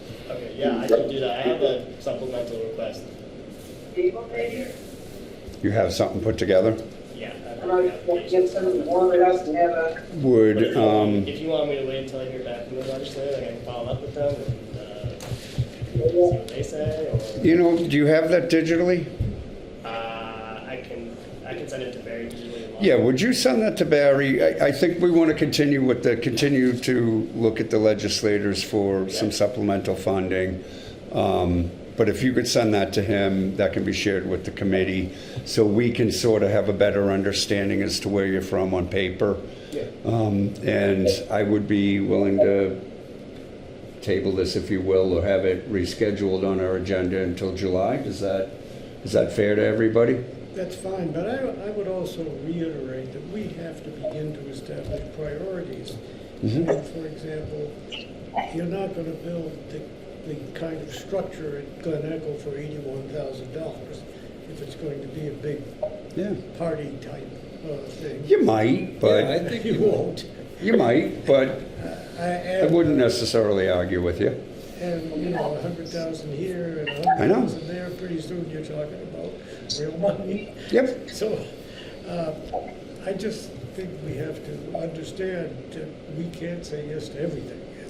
And it's not the first time we've had an issue with supplementals. I've heard this a few times as I've been chair here alone. So, Barry, would you be kind enough to plug this into the July agenda, and we'll take it Yep. back up then? That should give you enough time to see what you can shake out of the legislative tree and get that over to Barry so we can at least have a good sense of what we're looking at for the future. And again, my gut feel is as a supplemental, given that we're still within the 3-year time frame, but if someone's got a reason to do it as a separate project, I just don't. No, this Well, I think- would be a supplemental, Yeah. if anything. Well, I think we need to look at the whole proposal relative to the new cost. Yes. Right. As part of the supplemental, we should revisit the entire thing. Yeah, but- you'll have an opportunity to say no. If you say no, it kills the project, and you can make a motion to end it, to. Yeah, I mean, just especially keeping in mind Michael's chart that he showed early on in tonight's meeting Yep. with recreation way out here. Yeah, no, I don't disagree. All right, thank you, Barry, for doing that. Yep, so we will get a request. Question is whether the committee will want to put that up for fall town meeting or wait till the next annual, I Not likely to suppose. fall. At this point, we're going to table this until the July meeting. Matt is going to see about other funding sources, and he's going to send you the supplemental budget just so we have that for our information. I think by July, this committee can make a better decision as to where they want to go with it. And Matt, as part of that supplemental, I guess, relative to the conversation we had earlier with Paul, is let's make sure your bosses are in line with pushing this and getting it done if we're Yeah. gonna go for a supplemental. Yeah, when I had a discussion with this on. If they're not behind you, then Yep. they're making the decision for us, and let's not waste any more time. Correct. Yeah, no, I had a I conversation. mean, I still think it was a good project when you first brought it in, and I liked this project. Let's get it I'm done. kind of Yeah, bummed that I it's mean, not. I'm bummed too. Yeah. Obviously, the engineering department. I know you were. It's gonna save us a lot of money. Yeah. There's some delays. I still get a lot of people asking about it that want it. Obviously, the town meeting approved it. There wasn't any questions or kickback. It's a little bit frustrating It's that unfortunate. we can't depend on the engineering department sometimes for these things. But they got it done, and all the permitting design is done. So Mhm. now it's once you get those funds. Yeah. Maybe this committee needs to figure out how, if we're approving of monies, it has a very short leash, so we need to know that you can prioritize this is perhaps the future of. again, that timeline Yep. thing that I asked for with Paul is, 3-6 months now. 'cause I know. These checkpoints where we're gonna be able to say, yeah, let's not bother, because we don't wanna be talking about it over and over again and putting ourselves in a position of going back to town meeting, there'll be pushback, They will. but I think we all seem to understand, 2 years delay on a $300,000 project is probably gonna get you Yep, $60,000 to $100,000 increase just on pure inflation the last couple of years, so. I know. Well, escalation in construction's been a lot bigger than general inflation. Yeah. It has. And I think that has to change. I think it will, but that's not anything we can fix right now, so. All right, moving on. Thank you, Matt, for coming tonight, and we look forward to seeing you in July. Thank you. I'm going to take item 9 out of order, the Cedar Hill Tee Boxes project. Victor Peruzza. Come on up, Victor. I'm hoping it's quick. You're not a huge talker anyway, so it should be No, fast. actually, hi everybody. Good to see you again. Thanks for coming. No, thanks for having me. I actually, timing is impeccable. Barry reached out, and Barry is by far one of the best people in the world with communication in this town. I would agree with that. Yeah. Yeah, So thank you, Barry. Thank you very much. kind of keep some of us on our game that aren't as good at it. So I've been that- saying that for quite some time now. I wish I was that good, and I'm not. So the project was just awarded last month, 3 weeks ago. Okay. So finally got that out of the way, and they came in and started a week later. Obviously, we've had more rain. Is that account for the piles of That's what's in the front yard, materials yeah. in the So front we've got parking lot? DPW Excellent. helped out with it. They Yeah. threw a little bit in there too. So, with as you guys were just talking about with the other guys, inflation has been an issue, and thank goodness you told me to put in a an contingency. 30%, because otherwise we'd be in a world of trouble. But we were on the edge of trouble where we would have had to reseed. We would have had to do seed instead of sod, which would be another month and a half to 2 months Yeah. before we could reopen those spots. They're putting sod down next week. Good. Because of the fill I was able to grab from the DPW. You were able to save some money. A couple of the irrigation heads that we had in the shop, that are backups. Because of just those little bit of things, those few things. You stretched it. And he's taking a little chunk on his side. The short of it is we'll be able to do sod. Excellent. So we're hoping that they're getting sod hopefully next week, depending on what all this water does. So all dependent on when they can cut Hopefully they it. mess this Yep. one up just like they do most, but. Where's the sod come from? Where are you getting it out I'm of? not exactly sure where he's grabbing that from. I think he gets it from Tuckahoe Farm down in Connecticut. That's where I get mine, so. It's good sod, actually. Tuckahoe? Yeah. And there's another guy, another name right across the street, and I forget the name. You may be getting a different type of sod than I'd be picking up for my yard, but they had pretty reliable Right. And materials. the ones that they got for the 6th hole that you guys funded, that would, fantastic, absolutely fantastic. It's still as thick as it was the day it went down, and it looks absolutely great, so.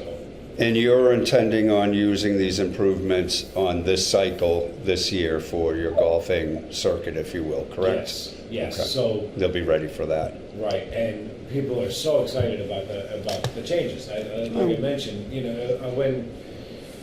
when we first went to the CPC for the 6th hole project, my argument was, you've owned it since 1976, you've invested zero on the course itself, and I don't know what business you think you can own for 44 years and not invest in and expect to keep making money. We invested that money, we went up 46%. Yeah. Matter of fact, I actually may have enough left over from this was from the Finance Committee. Just a quick share. I think I have enough. My printer was dying. This is a budget analysis from, and I'll say it out loud for those of you that are on TV. You're welcome. I got one more here. And then, Barry, remind me, and I'll give you a copy of this on Tuesday when I see you. yeah, here. Leave your one for him. Thank you. So basically what this is showing a fiscal year revenue, budget over revenue since 2016. We did this project on the 6th hole in 2020 where we were negative 12% for the year. The next year, fiscal year 21, 1 year after opening up the 6th hole, we went up 110%. Next year we went up another 10%. The next year we went up 18.4%. We're currently 9.2, but we project, if we finish what we're projecting to finish, we're actually 19.5% above last year. If your Year- subscriptions yes. continue, yeah. If we did exactly what we did last year, we'd finish at 9.5% up, but the way Which is we're still trending more is than last year. 19.5. Still a good increase, yeah. So that's what we're doing at Cedar Hill. And all that has been started because of you, because we have the rest. There was a bunch of things that that lined up all at the same time, but it all started right here in this room with you guys. So if that didn't happen, the restaurant didn't if all those things didn't Yeah. happen, we probably wouldn't be sitting in the same position. And my town meeting, budget reviews that last a minute and a half now instead of 2.5 hours. Yeah. See, it's nice when you're making Well, you money. predicted it. So easy. You're in the right direction. No, You did predict it. I wanted success, when I picked up clubs. I cut my teeth here. Yeah. By the time I was done 6 months later, I probably could have played it blind. It's a small enough course where repetition, it's like muscle memory. You know that course, and you get to the point as a player where I'm going to play the first hole with an 8-iron instead of a 3 wedge, because I think I can reach it. Or I want to challenge myself to land the ball for a layup.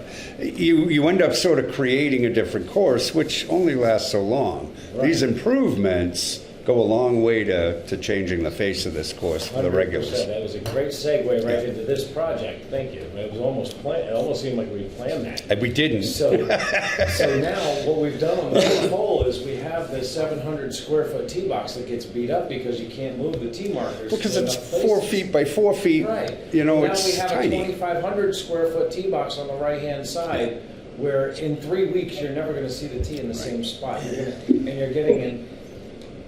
The hole, when you're on the old tee box, the hole is kind of ahead of you, is at an angle, almost facing over here.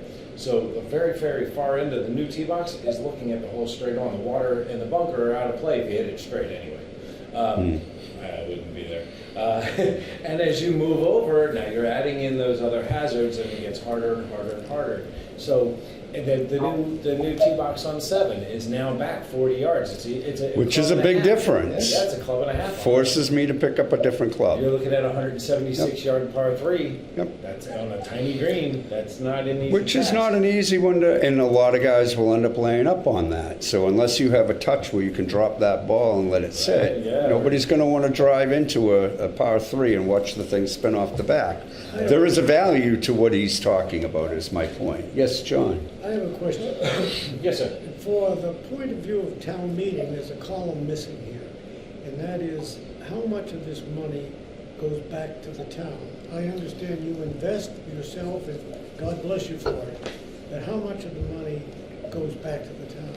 We are an enterprise fund. We are completely self-sustained. It stays within it. It stays within it. Nothing goes to the town, but nothing comes from the town. But- They subsidized for a while, unfortunately. Yes. And that money, they did take back some of that money, but they can only go back 2 years. So Okay. we're now way past that point. We have no signs of slowing at this point. Okay. And I will say, John, that, one way that the taxpayers see some money back Yeah. is he's not coming for, like, this year he has a golf cart shed on the agenda, some additional improvements to the course, and there was, $40,000 for green expansion. No, I and there was one other A thing roller, yeah. that are coming out of his retained earnings, which means we're not seeing an additional $400,000 in, or 200 or 300 Right. in articles. So there is a benefit to the taxpayers. John's right, you got to communicate that to town But I'm a meeting, great but believer in you being able to reinvest in yourself. I do think that if it were a private golf course, it probably would be paying real estate taxes or in lieu of taxes. Mm-hmm. And so I think that at some point with this kind of revenue, you're going to have to show something directly to the town, because the town did subsidize this for years. I do things for the town to a degree, but as far as the finances go and the way that that law is written, that money stays inside Cedar Hill. No, I I understand that. can't give that to the town. But you're going to get resistance on that. I mean, I'm a great supporter of Cedar Hill. Yeah, it's not my money. You guys can do whatever you want with it, but Yeah. I think you kind of have to go through the governor on that one. Well, yeah, I mean, I think that from a public I don't relations think point that of has view, anything to there's do going to with the have town to be manager. something come back to the town eventually. Yeah, that's a state law. I don't know. But one of the That's- things, to John's point, that I think you could do more of, or coordinate this with other entities in town, is providing town-wise events there. I know you've done the Halloween event there in the past. I believe there was a recent event, although I can't remember what it was. Was it an Easter event, maybe? We or- used to do. They did an Easter egg hunt for a while. We kept having snow issues. Yeah. And they kept getting delayed. They moved it to the middle school, and then at some point they just kind of stayed there. The Halloween event, they weren't getting enough people to do scenes. Like, they had five, I think they had 5 scenes at the last one. So there were big, empty, dead spaces in between. And So one opportunity you have coming is the 300th anniversary. right. Work with the anniversary committee to make Cedar Hill a part of that. It will bring you greater exposure, but more importantly, it'll bring greater exposure to how we as a town worked collaboratively and not just Right. Cedar Hill fighting tooth and nail for what they can get. Now that you're in the black, it's putting a lot of people's mind at ease. As you well know, to John's point, you're going to start to get people that are they're going to forget about the pain we had to pay. And even though you're now self-sufficient, they're going to start questioning some of that. It's part of human nature. So the more town-wide events you can coordinate, the better I think it is for the Cedar Hill as a We whole. do. I try to work with anybody that comes up, Yeah. like the Lions Club, little, clubs within. Fundraisers things like that they're town-wide doing. they can be used, yeah. The last thing we want to do is a tournament on a Saturday, but that's when they're all available. So we And I can't, take a little bit of a hit, but I mean, it's not. You see what it's Yep. not hurting me that much, but. but I will say that one of the biggest sticky points for me with this has always been the fact that the high school doesn't use our course as their training course. That's wrong. I've expressed this to past administrations. I've expressed it to you. Oh, trust me, we've made multiple. We were attempts. told that that was a big part of why they needed that Power 5, and I urge you to continue to pound away at that every single time you can. Do you know why the high school? Where No. do they practice? Easton. Easton. So they usually do tryouts. Easton's a good with us. course. Oh, I but know, I used to play Easton a lot. This is a difficult course. This is a course in a different manner than Eastern. The only thing I can tell Easton. you about what we know about, here's everything that I know about the high school. We were told that it was needed to be a par 34. We made it a par 34. They said, well, mass rules, it has to be so long. So I called, and this was a former athletic director. I called, and they said the rules are that it has to be a golf course. That's through MA. It is a golf course. MIAA. It's a municipal In golf. other words, there's no rules. There's no Yeah, rules, what it he's just saying. has to be Right. a golf course. It doesn't have to be a certain length, it doesn't have to be a certain par, it doesn't have to be anything. So it sounds like it's snobbery. Yeah, so it sounds like it's a little league inside thing, whatever. House rules maybe, but there's no rules by the MIAA. So there is a new athletic director and a superintendent, and we do have some plans to meet with them. Mary is actually in Good. the process of scheduling that appointment with them. Schedule it, push this. Dr. Bayed is a fair man. Yeah. If there's anybody, we've worked with him on a number of occasions, very willing to help us. School committee and he have been and Jonathan Ford, they've all been incredibly helpful in our processes. I think you'll find an open door at the school. But I really do feel strongly, particularly where we were sold on a par 5 for this. Right. Well, that's what There's we were no told. reason they It was shouldn't be proud to play at Right, Cedar it Hill. wasn't a So blindside thing, and I don't want anyone to think that for any means. That's what we were told. I don't actually blame you for that. You And I were was told really, something. really fighting for it because my initial thought was, if we're not making the revenue, I need the kids there. Mm-hmm. And my honest, in the back of my head, what I was saying was, if I get the kids there, no one messes with the schools. They always get everything they want. They get all the money that they want. If the kids are here, then I have them backing me up, and that's my crutch. If we don't make our number, they're not gonna touch me because the kids are here. Yep. So now. But you are now we're making a number. Money, and I'm like, all right, well. But we still want the kids there. I So would still take the kids, Yeah. yes. And we've reached out to them, actually, even to try to get them, if they came out to volunteer, they could come practice for free. Come up and, work a 5-hour shift a week, cleaning, golf carts. it's a resource My daughter for. played high school golf Yeah. years ago, and they had a great team. I think they won the state championship like 12 straight years. Nice. All 4 that she was on it. And they practiced over at Rockland because the owner there. Harmon? No, before Harmon, Rockland. Rockland Country Club, yeah. Not The Harmon. owner was a very good friend of her coach, who was. Yeah. Nice. And those girls got to play there whenever they wanted. Nice. And he just bent over backwards for the girls' team, and the girls' team was great.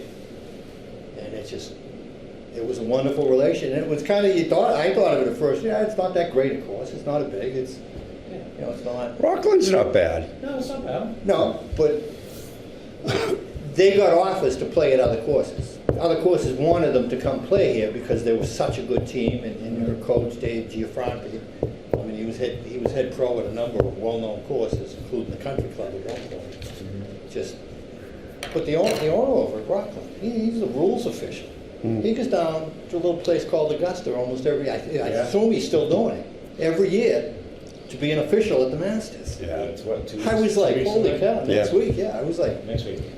the course went way up in my estimation when I learned that. But nice people, but the access to that course that those kids had is why they were such a good team. Right. Because they started, they played out weather like today. If they had a practice schedule, they were out there practicing. Yeah, no, we would like to have them up there. We have a school in Braintree called Cats Academy.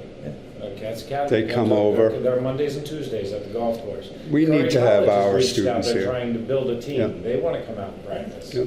And But having the I can't get hometown high school. Hometown high I school need course. Stoughton. Those are nice, Yeah. but I need Stoughton. I want their name on it too. But Well, talk to Joe Yeah, we're and working Jonathan on that. Ford, It is and definitely talk to the a new process. athletic director.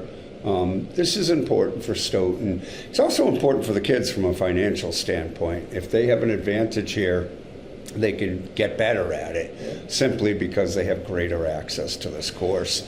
It also meets the clear community benefit that we had established by investing in this. So at this point, it sounds like you're pretty close to finishing the project. yeah, as far as the project goes, we should be putting sod down by next week. Great. At the beginning of the week, as long as the weather holds out, and we should be buttoned up by the end of next week. I know he's going to send out his first preliminary bill for what's been done so far. If it's not in the email today, it's in there tomorrow. Sure. When you finally get this completed, Yeah. can you send that information to Barry so that we can begin the process of closeout on it once you're sure that everything's done? That would, Michael and Barry will handle that. But thank you. I don't think we need to reschedule this for another update because I think we'll have our answer very No, soon. I'll send you a nice, That would be closing, great. How it all went, maybe some pictures. Excellent. Yeah, we'd love to see this. So you This guys- committee would like please to come down pictures. anytime you guys want. But I might take you up on that. It's a little warmer. Yeah. Well, next week it'll be warm. Next week. Did we make a provision with this to have any kind of a sign acknowledging CPC contribution? Absolutely. I think we should. We should. Yeah. Absolutely. Maybe with our new logo. If we can, Absolutely. You have a new logo? we do. Yeah, we're going to finalize it tonight, but yes, we do have a new nice. logo. Some of our high school art students. Nice. So Barry, will you work with Victor to get that information to him so we can get a sign put in there? Yeah, I'll Put it on a hole or Put something. One on the 6th hole, one on the 9th hole. There you go. Yeah. That'd be great. T-box too. Two questions. Yeah. Which college said he was interested in? Curry College is they're in the middle of building a team, so it hasn't even been fully established yet, but they would like to. Awesome. And second question, with all the inflationary stuff we talked about tonight, has your fees gone up in a commensurate way, or have you been able to hold them?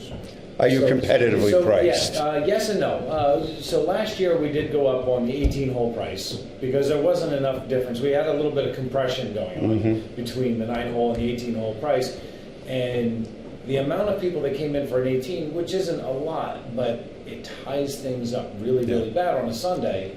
Yeah. And Well, it jams you on the nines. yeah, and for an $8 difference with a cart, it didn't make sense. So we made a major jump in the 18 last year. We also added Fridays as a holiday, or as a part of the weekend, Friday, Saturday, Sunday as a weekend. The way most So golf that helps, courses do it. yeah. So and that shows in the numbers too. With all those things, we didn't go up on price this year, even though we could have, just because there was such a change last year. We did go up on the memberships a little bit, and next year we are going to make a good jump on regular golf, $2 to $3, just because of the cost. But there's parts of that as well that kind of create another issue. As an enterprise fund and as a government entity, we're technically not in the business of a for-profit. Making money. So, but where we still have a lot of projects that are needed. You need the funds to do them, and you can't always rely elsewhere. So with the, whether it be capital equipment purchases, of course renovation purchases, or even just making sure that rainy day fund is at least, I would like to get it and leave at least 1 year's budget in there as a rainy day in case there's some emergency. You see stories all the time, usually on the south, but a hurricane or a tornado or something, and it could, the entire course is underwater, and then for the next year they're removing silt and and trees off of the course, and then regrowing and repairing. I'd like to have that insurance Little policy. bit of buffer. I have a 12-month window where I have an emergency bag just to sit there. Well, you're well on your way. You're doing very well in improving those numbers, and we appreciate it, obviously. I've had some help along the way. And it's good that you're reinvesting into the necessary things to keep your equipment healthy, to keep the golf carts from have to be replaced on a regular basis. And those you've been things- fairly those things creative go with away. that too, because I saw the original numbers for a house for the golf carts, and it was, come on. You should have seen. It's ridiculous. I certainly need help with that, if anyone knows anybody, because there's no way a shed, granted, it's a big shed, but sheds, I set aside $250,000 thinking that it's just a shell. That's Nope. all it is, it's a shell. I got quotes I got one I guy know. quoted me $1.25 million. Yep. $1.25 I said, it better have 5 bedrooms, a swimming pool, a movie theater, and a finished basement, and a really long driveway. Just But a shed. the cheapest one I got was $650,000. I'm like, It's crazy money. now we're down to 30 for a tent and an asphalt pad. Yeah, but you're making it work. But- And is it I can't say it's is all it a me. 10-year project? Yeah, probably. How many sheds can you build or tents can you get for $650,000? Quite a few of Yeah, them. so if we get this asphalt pad, you figure the tent is like $790, $17. I say tent, it's better than that, but it's got a steel frame, but it's like a PVC.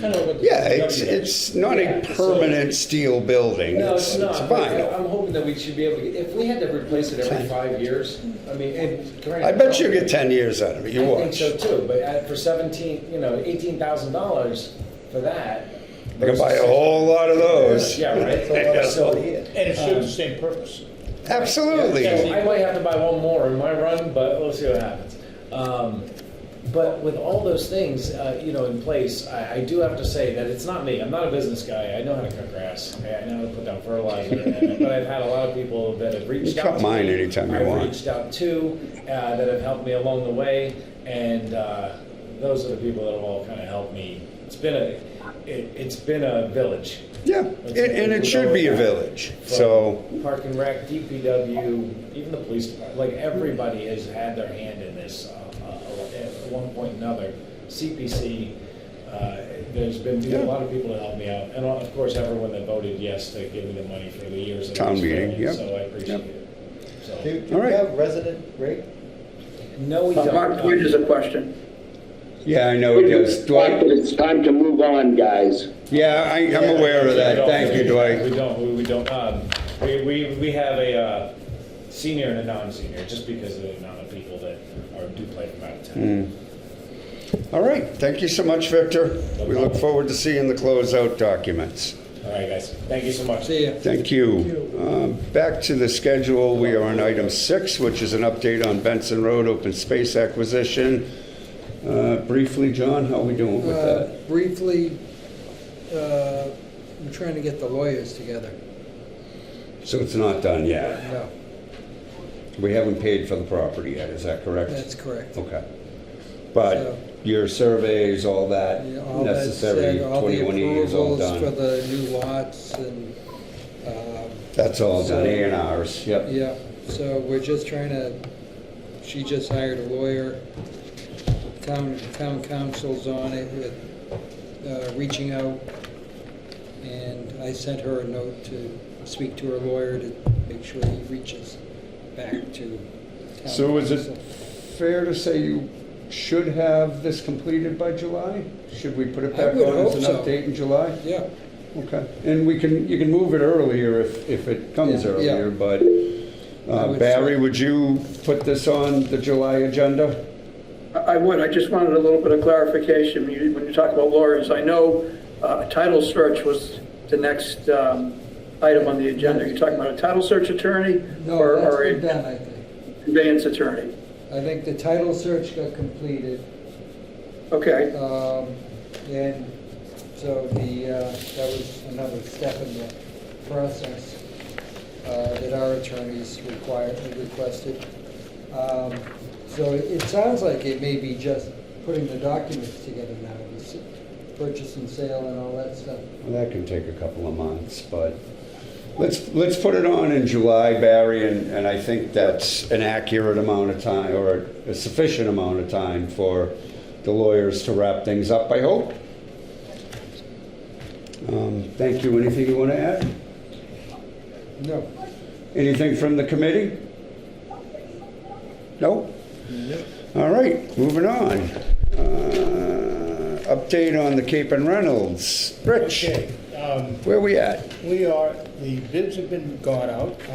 35 contractors requested copies. The site visit was last Thursday during that torrential rainstorm, and one bidder showed up. One Yeah, sporting. Yeah. I couldn't be there because I was already scheduled to be outside western part of the state for that day. But some of the bidders that did pull the documents had already been on it 2 years ago. One of them was the low bidder from 2 years ago. Oh, good. He communicated quickly to procurement when that initial emails went out to various contracts, and it went through the central register. The bid opening is scheduled a week from today, April 10th at 11 a.m. So they were opening today. They're opening a week from today. A week from today. Sorry, I didn't catch So, that. in the meantime, I shared this with Barry. We got an email back from Stoughton Foundation saying that once we get an acceptable bidder, a low bidder, and they are willing to sign a memorandum of understanding between the Stoughton Foundation, town, and the contractor, they being Stoughton Foundation, will send us $250,000. Wow. Ooh, We had that in writing. excellent. Now, that 250 is based on 90% of the hard cost of construction. Correct. Not overhead or contingency. Mhm. And the landscape architect, Lerner. they were doing a budget based on what they've seen recently. They acted like a professional Sure, cost yeah. estimate as part of their contract to redesign the dog park, which was also paid in full by Stanton. I know, yeah. It was $25,000. So one of the first things that we did with the monies that we have been awarded from town meeting was to spend money to remove the trees in the dog park area. We saw that. I saw that. You saw that. The landscape architects estimated $25,000. Malpe came in at $23,500. It's done. They did it the way we wanted it done, without destroying the root system. So, Right. so far, Warner Larson has been on the money. Based on all the monies we currently have through the original funding from 9 years ago, about 100, trying to get a treasurer's report, about 149 or 150,000. The 463 that was voted on last May, that gives us 613. We have 30,000 from Conservation Commission as a gift. We have 50,000 from the Friends of the Cape and Reynolds Farm. Mhm. I have not written that check yet, but I have a meeting with Frank Brunetti and our finance person next Tuesday to go through that process. That will give us a total of $917,000 towards the successful bidder. We've already spent 23. Just so that was under the radar, so we had to consider contingency fees and profit. That was just flat out done. Otherwise, you add 20% to that. So it saved us a little there. So it's a wait and see until a week from today. And you still have the garden aspect, the community That's garden included. piece of it. The whole job, for the whole job, we have 617. Yeah, but how are you moving along with the community garden piece of Basically, it's it? in the bid. Okay, Yeah, good. I apologize. I wasn't sure if Yeah, it was or yeah. not, and I needed to hear The only thing that. that changed with the bid was the conditions that the Stoughton Foundation required us to Correct, change. change Yeah. it up in the design. For example, and you guys can all appreciate this, 5% grade on a driveway or a sidewalk is acceptable for ADA compliance, not in a dog park.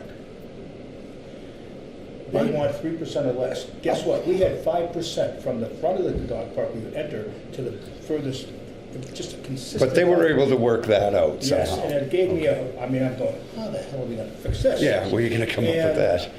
Warner Larson came through with a great idea.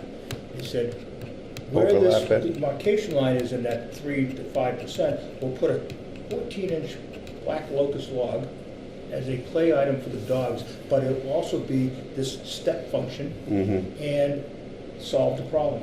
Stanton came back and said, yes, but we need a safe stepway to transition. So that was added into the plan. They require a lot. But they gave us a lot. If they give us a 250, that's a total of 275. Yeah, that's a lot of money.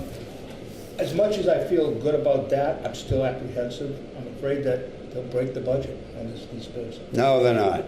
Think positive. I do all the time, but I'm. Because we can't go back to the well again, No, brother. I so- know. I shoot myself. Yeah, no, we're not doing Thanks for that. what you've done, that's tremendous. That's amazing. Well, thank you guys for. Thank you. Giving me the chance. And I could feel this guy's pain, regarding the golf course. Yeah, I get where he's coming Yeah. from. Victor. Yeah. Yeah. So that's my update. Thank you. Let's hopefully we can have a Thanks, glass of Rich. wine on next Tuesday. And I will add, So. the town meeting, the standing committees, the last 2 years, almost always somebody asks, when are we getting the dog park? Yep. I mean, there is Oh, I so get much the interest. question all the time. I get it all the time. You have a new dog. Yeah. I do too. Yeah. Actually, I got two. The person that ran I have for two, too. selectment, Yeah, Lauren. I know you do, but one of Lauren them's Morris. a regular for I got a you. call from her, a telephone call asking me about. The hell is my dog park? I gave her everything in the community garden. I said, I gave her everything I knew. And she was faithfully repeated it in a very succinct way on Facebook without making too many mistakes. Good. So, Thank you. yeah. All right. I think There are a lot of people looking forward to I it. think I saw that on Facebook Yeah. and added in some comments too. Yeah, she In mentioned. the beginning about with some, Right, the original architect, landscape architect had passed away, and when we started working with Stanton Foundation, they said, go get your landscape architect. I said, I can't. He Died. 80-something. All right. That's my report. Thank you again, Rich. Yeah, great news. good. All right. Glen Echo Active Recreation CRs. Barry sent out a clean version of this to the committee. If everybody's had an opportunity to look at that version, I think, happy to answer any questions, or Barry, but I'd like to Barry, close I this hate up. to tell you, but I had technical difficulties and I just printed it out tonight. I couldn't look at it on the screen. I couldn't do it. Couldn't see it on the screen? I couldn't read it. It was, Garbled. no, it was just, I couldn't work on it on the screen. I needed paper. Oh, And I got it printed just before I came to the meeting. okay. Our printer wasn't working. Has everybody else had an opportunity to look at it? I have not looked at it, I have to confess. So what does the committee want to do with these?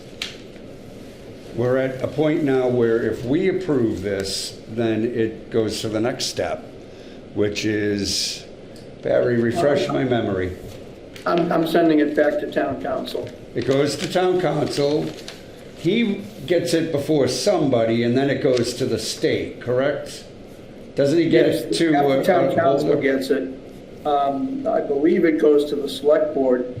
On Glen Echo, Actually, in Glen Echo, we need to find what do you call it, Yeah. third-party Yeah. restriction holder. John John Linehan, let me know what I can do for you so that you can read it. You don't need to do anything now that I finally got it printed. Okay. But it was 5 minutes before the meeting. So he managed to get it done, is the point. I want to close this up, sooner rather than later, although I'd understand if the committee as a whole isn't prepared to do anything. We've spent the time with town council. We've had it before this committee. Concerns have been brought up. Those adjustments have been made. At this point, it's a matter of if you agree with our last run at this and those things being corrected, which we did do, then I say we move this forward and put it back in town council's court so he can get it before a third party and the state and the select board and whoever else it has to go to. I agree with that. Okay. Yeah, I mean, I think we've been through it enough. We've been through it a fair I forget amount. what the last changes were, but. Yes. John I had some think I would- concerns yeah, about yeah. some pieces, and they were valid, and there was accessibility, wheelchair accessibility, language concerns, No, but that those have was- been addressed. So I kind of feel like we should be ready to vote this, but I think so too, and the selectmen will also have a chance to. yeah, let them take a whack at it and see what they don't like or like. So I move we approve it Okay, as written. as written. Do I have a second? I'll second that. Okay. Any further Seconded discussion? it? Who seconded that? Rich Terry seconded it. Okay, thank you. Yep. So I have one question relative Please. to the discussion we had on pickleball. Mm-hmm. And I know there was some discussion about making that a prohibited use, but I think it's still in there. I thought we were going to leave it in. Barry, could you confirm or deny? I didn't make any changes to the uses because. Yeah, I thought we went didn't back get and forth a little, and I did look at that part, and I thought it was still in there, which I am in favor of. I know there was some concerns on the Yeah, noise. The part that I was worried about is the part that said you could build a building there. off- Right. Yes, that Right, he you did addressed. take that out. I would personally like to prohibit pickleball. I know you would. And I don't think that that's Too I understand your point on that, and this does abut some residencies. I spend a fair amount of time up there, and although it's a wonderful place to hike, you'd be surprised how quickly you come into neighborhoods or homes. How close to the residence? Well, beyond that. Close people enough, go dude. there. Close enough where you would hear it.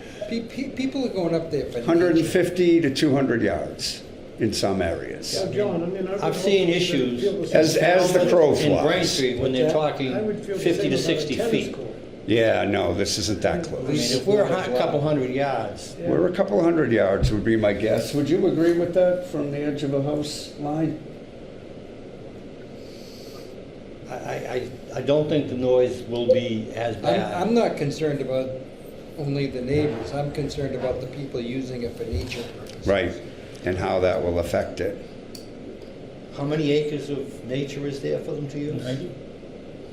It's a fair amount, Yeah, yeah. they walk out a long trail or a long trail. The main area is right there, just to hear up, up, up, up, up, up, up, up, up, up, incessantly. I completely agree with that. I think it should be a restful place. I mean, there's all kinds of places where you can go and make noise, but As a matter of fact, I think the active recreation area would then be impacting the passive recreation area. But there's a number of things I have to on admit, here. I've never played pickleball, but Pickleball, basketball courts, playgrounds, those are all things that will make noise. Yeah. Yeah. And the active recreation part of this is by default for active recreation.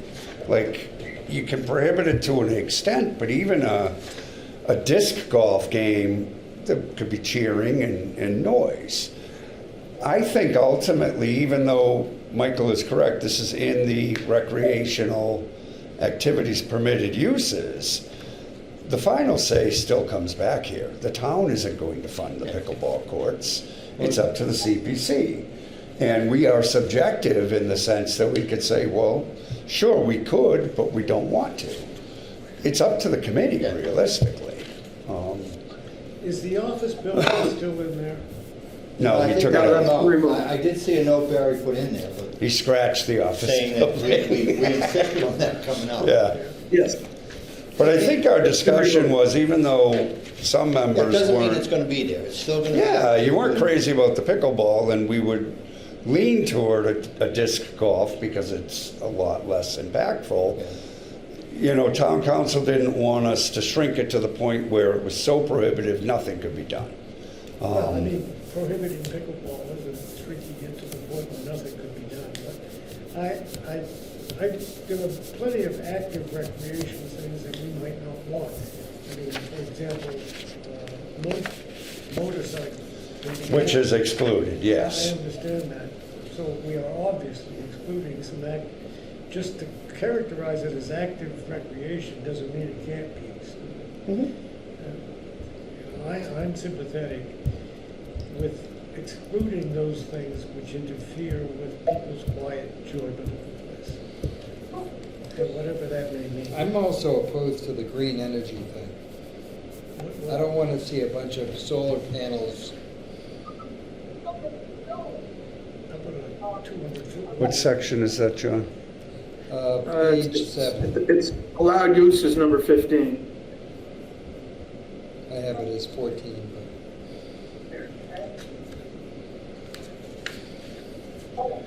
Oh, I see it, green and but I wouldn't mind seeing solar panels on the roof of that, shed. That, You mean the pavilion? yeah, if you wanted to have some lighting up there or something. Yeah, I think what this green energy piece is saying is that you could put panels in for a pavilion or for lighting in a parking lot. Where do you see that? So it says to supply power for any permitted acts and uses on the premises. Okay. Which limits it to Yeah, only you can't the- just build a solar array. Right. Yeah, okay. No, it says no power may be fed back into the public power. Correct. Yeah, so I Forget think, Mike. yeah. Capacity shall be No problem. limited to only what is necessary to meet the power requirements. And we actually, yeah, we had talked about that and did not want to prohibit the use of solar power, but Brian wanted to memorialize it, the attorney wanted to memorialize it just so there wasn't any confusion about this. Remember, this is a forever document, so what we see today is intelligent, may be different tomorrow, and could have been different from yesterday's, you know. So we do have a motion and a second. My understanding, was there any suggestion to make any changes at this point, or are we going to leave it and vote it? I have a question Please. regarding the solar Yes. capabilities. It's my understanding, and correct me if I'm wrong, that net metering is prohibited. You cannot send You any- cannot feed it send it back to the back, yeah. grid. That's correct. So if that's You the must case- use it on the property. Right, so if that's the case, Mhm. then during the evening hours, we need a battery that we can tap that juice from. We Well, need a storage facility. no, because the gates, it's a dawn to dusk operation, so the gates close at dusk. So we don't. Now, we do have one or two solar lights in the parking area in the event that somebody coming in at dusk needs to be kept safe, or gets caught hiking and doesn't get back to their car. We have the gate, but we also have the camera to let them out. There's no prohibition about putting electricity into the park. No, not specifically. What this talks about is how we provide that electricity if we choose to. No, I understand Yeah. that, but in response to your question, you could run an electric line into the park and have like. You could. I know that it was cost prohibitive when they first did this park. They chose not to do that. I would point out that dawn to dusk is not forever. And- No, it isn't. and You're right. There might be some Yep. lighting in there at some point, but I hope. It doesn't prohibit use after dusk. However, it's designed as a dawn to dusk Right. facility, meaning we're not accommodating regular night usage. Doesn't mean it can't happen. Down the but road. Like by special permit, perhaps. we walk in there with headlamps. I mean, that's our choice. We like hiking at night. You could have So- a winter Christmas thing, something. Sure you could, yeah. It gets dark at 4 o'clock and you might want some lights. so- Right. Good idea, okay. Dwight? Well, I don't know if an amendment is appropriate, but given the fact that pickleball is one thing we haven't identified as allowed, and many of us specifically don't want it, I would vote to accept it if pickleball were excluded. Is that So, a- John, would you be willing to accept that amendment to strike pickleball from the permitted uses? The question is, if you simply don't mention it, is it prohibited? And, I mean, if You'd you, have to strike it from the permitted uses. you put it in the prohibited. Non-permitted, yeah. Yeah, So you would want to put in the prohibited uses. yeah. I mean, that's fine if you were willing to accept that amendment and you're willing to continue to second I that. am. Okay, Okay, so you accept it I accept it. and Rich seconds it. Is there any further discussion on that amendment? Hearing nothing, I'll take a vote by roll call. Rich? Yes? Michael? No. John Morton? Yes. John Linehan? Yes. Dwight? Yes. Larice? Is she there? She fall asleep. Larice? How did White vote? Yes. If, Hello? oh, there you Yeah, are. Larice. How do you want to vote on the CR for Glen Echo? I vote no. Okay, the chair votes yes. So, 2, 3, 4. I have 4 That's to 2. 5 to 2. Did I miss somebody? 4, 5 to 2. 5 yes, 2 no. Okay, Motion passes. okay.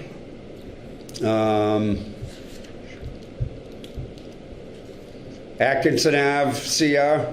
This is a regular passive recreation restriction. Has anybody had a chance to look at it?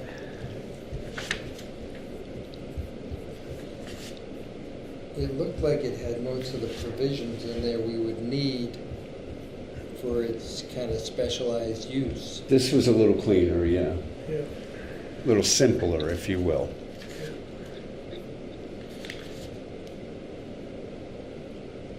Yeah, I don't think there was much, well, we did go over a few things with regard to making sure that the vehicles situation was appropriate, that vehicles were allowed for parking only and not for entry onto the conservation area or the trails. Correct. And again, this has the same green energy allowance as was on the Glen Echo. It does, and again, it was in the event that they wanted to provide some lighting either in the parking lot or at the head of the trail, for instance, at a kiosk or something, that would be allowable, but, you know, sending power back to the grid is not. So any solar would be exclusively for use within the envelope of the property. And again, as that becomes more prevalent, and it is, we're starting to see more and more projects that are, you know, LEED certified and green certified.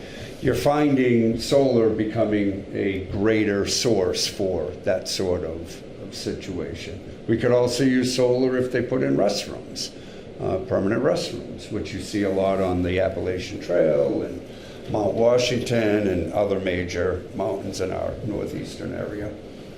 It's not uncommon to provide some semblance of rest, although I don't think this particular parcel rises to that level, but, you know, who knows what the future will bring. Can I ask, is this, how much of the parcel is this defining? Is this just defining the small area of active recreation or the whole parcel? No, the small area only. Okay. 7 acres roughly, Yeah. Barry? I'm sorry, say that again? How many acres? Which one? the CR for Atkinson Ave. It's only about 7 acres, It right? is, I think it's about 5 acres, hang on a minute. I thought it was 5 and another one that was about 2, but I could be wrong. Remember we bought 2 parcels? Yeah, we on- bought two, this is the entirety of what we purchased. Yeah. So 5.364 acres. Okay. yeah, well, that said, I'm willing to propose a motion that we accept it. Okay. Do I have a second? Second. All right. Any further discussion? Hearing none by roll call. Rich? Yes. Michael? Yes. John Morton? Yes. John Linehan? Dwight? Yes. Larice? Yes. And the chair votes yes. Great. Barry, you'll get these both over Yep, I will take care of that. to town council. Yep. And what do we got next? Okay. Item...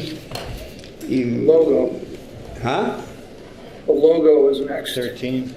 Yeah, item 13, the review logo design. So we were sent a couple of options. They were in our packet. I guess it's open for discussion from the group. I have my personal preference, but I want to hear, just for everybody's knowledge, we're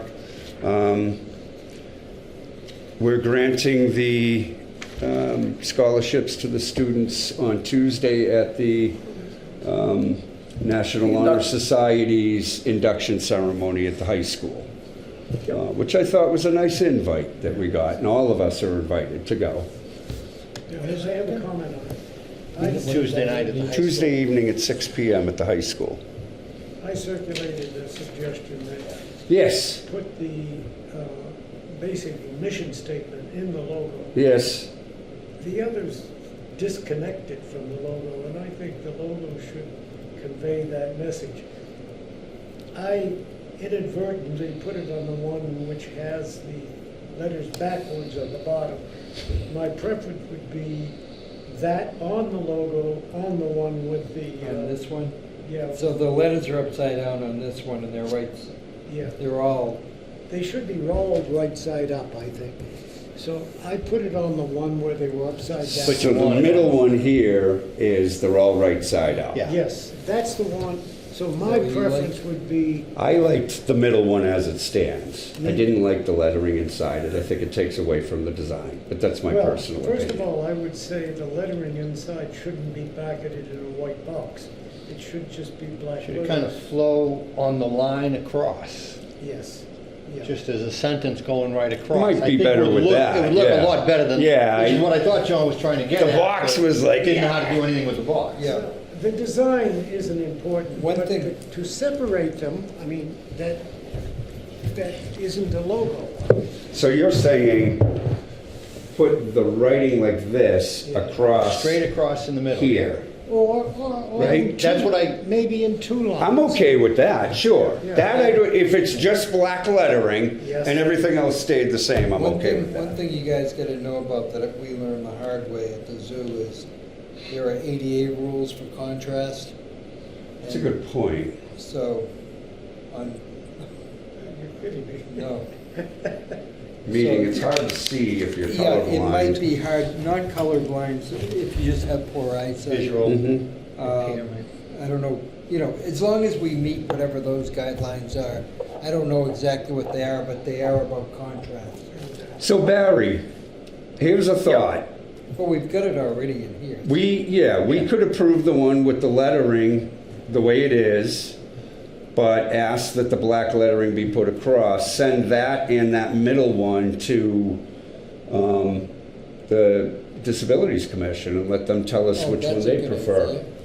right? Well, ask them if it meets. Well, which the one standard. better meets Well, the they're gonna- criteria? They might like this. but- I don't like that. No, yeah, Yeah. don't make it, Don't give show them an them, option that don't you show might them not that want the one, yeah, answers. I don't want that one, but let's make It sure. was the only way I could do it. I understand that, I'm not picking Yeah. on you. Yeah. I got the gist of what you were getting at, but it kind of mentally threw me off a little bit. Yeah. I mean, the only So other what you're thing, saying is put the motto, improving Stoughton's quality of life, in the middle of the logo, but not with a white background? Well, that's right, that's what I. Yeah, that's Well, basically what we're not with a saying. big black, not with a big white box. It might have a white background. Just the black and lettering. a line going across the middle. Well, John used a funny font there too. I Yeah. used a funny phone. Yeah, let them pick a. He was trying to make a point of it being fancy, if I recall the email. Yeah, that's right. I don't care what font you use, but I don't think we should separate the words from the logo. The logo conveys who we are. But we don't want the white box when we want it to be clear enough so that it meets ADA compliance. So it's the black letters inside without the white box, and hope that that is legible enough to pass muster. Yeah. I'm also thinking, remember, we're going to be putting this on a sign. So it's not like it's going to be floating around out That's what I there. thought might get complicated. Yeah, we're going to be using this for our letterhead when we send something out. So we kind of control where it gets used, is my point. I know what I can understand John's point about separating the two, but when you see a Town of Stoughton logo, you've got the town seal in the middle and then Town of Stoughton, So it is sort of part of it. And I was kind of looking at this in the same way. It's a part of that. You want to stretch it out and put the words under it, I'd be okay with that too. Well, I would just comment, the difference is the Town of Stoughton, first of all, the logo does say Town of Stoughton. Yeah, it's a seal, right. Second, the mission is different. I mean, it doesn't say what the mission of the Town of Stoughton, it's just the Town of Stoughton. Yeah. This is a mission statement, and I think it's important to convey that. Barry? I mean, my ego's. Yeah, can I make a suggestion that I hope will work?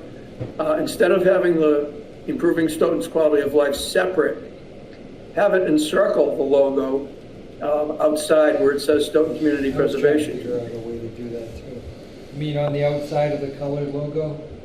Yes. Yeah, well, that's also an idea. We'll have to see how it I looks, think that but would look. Yeah, I can send it back to them and have them draw it up for us. That's a good suggestion. I'm okay with that. I am too. And it would be less of an issue for ADA compliance. Yeah, because it's separate on white. Yeah, I mean, either one of those, I think, it kind of incorporates it better into the circle, even if it's Yeah, on the no, I outside. understand what you're saying. Or across the diameter. And I'd but- say do it the same way this one's done, so that all the letters, Yeah, I wonder, could we keep it like at the bottom 2/3? Ooh, You know what I mean? So the Yeah. top's left open. yeah. Yeah, Yeah. I'd be okay with that. So it's like a caption, but it's Yes, forming a but it's semicircle. correct, yeah. That's That's a good idea. Okay, let's do that, Barry. Okay, again, so just so I'm clear what we're talking It's about. gonna follow around the circle. Yep, It's gonna come around the circle like this, and this is a really poor drawing, but you get the point. So where I made that line, see the line? no. It's almost like. Oh, okay, wait. the bottom, have a line around the bottom half. Around the So bottom. that line is the wording. From 3 Yep, to 9 o'clock okay. at the bottom. Yeah, there you go. Use the clock. 3 to 9 Okay. o'clock at the bottom. 3 to 9 Yeah, I or. think it'll be how it 10 to looks 2. like we have two concentric circles, each with lettering inside them. I mean, Yeah. you know what I'm saying? Will that work, to have concentric circles? I didn't finish the words, and my writing is terrible, but you see what I'm getting at there. Yes, I do. Okay. Yeah, I don't know if it needs to be within its own, I thought of that too, Dwight. I'm thinking maybe just on a plain background and not within another circle would work better. Yeah, that's okay. Yeah, keep it on the outside, so it's in the white, but bring it around in the semicircle. Yeah. And hope that looks okay, because it's, again, think it's it the will, problem yeah. of parallel lines of concentric lettering side by side, which may work, may not, but I'd like to see it. Well, it'll be Yeah. better than what I did, I had been but thinking about improving Stoughton's quality of life. I'm okay with that, yeah. Toy around with it a little, Barry. Say that again? Can I see Play it? around with it a little bit? So, and I'm using a different one now, but you could put the lettering.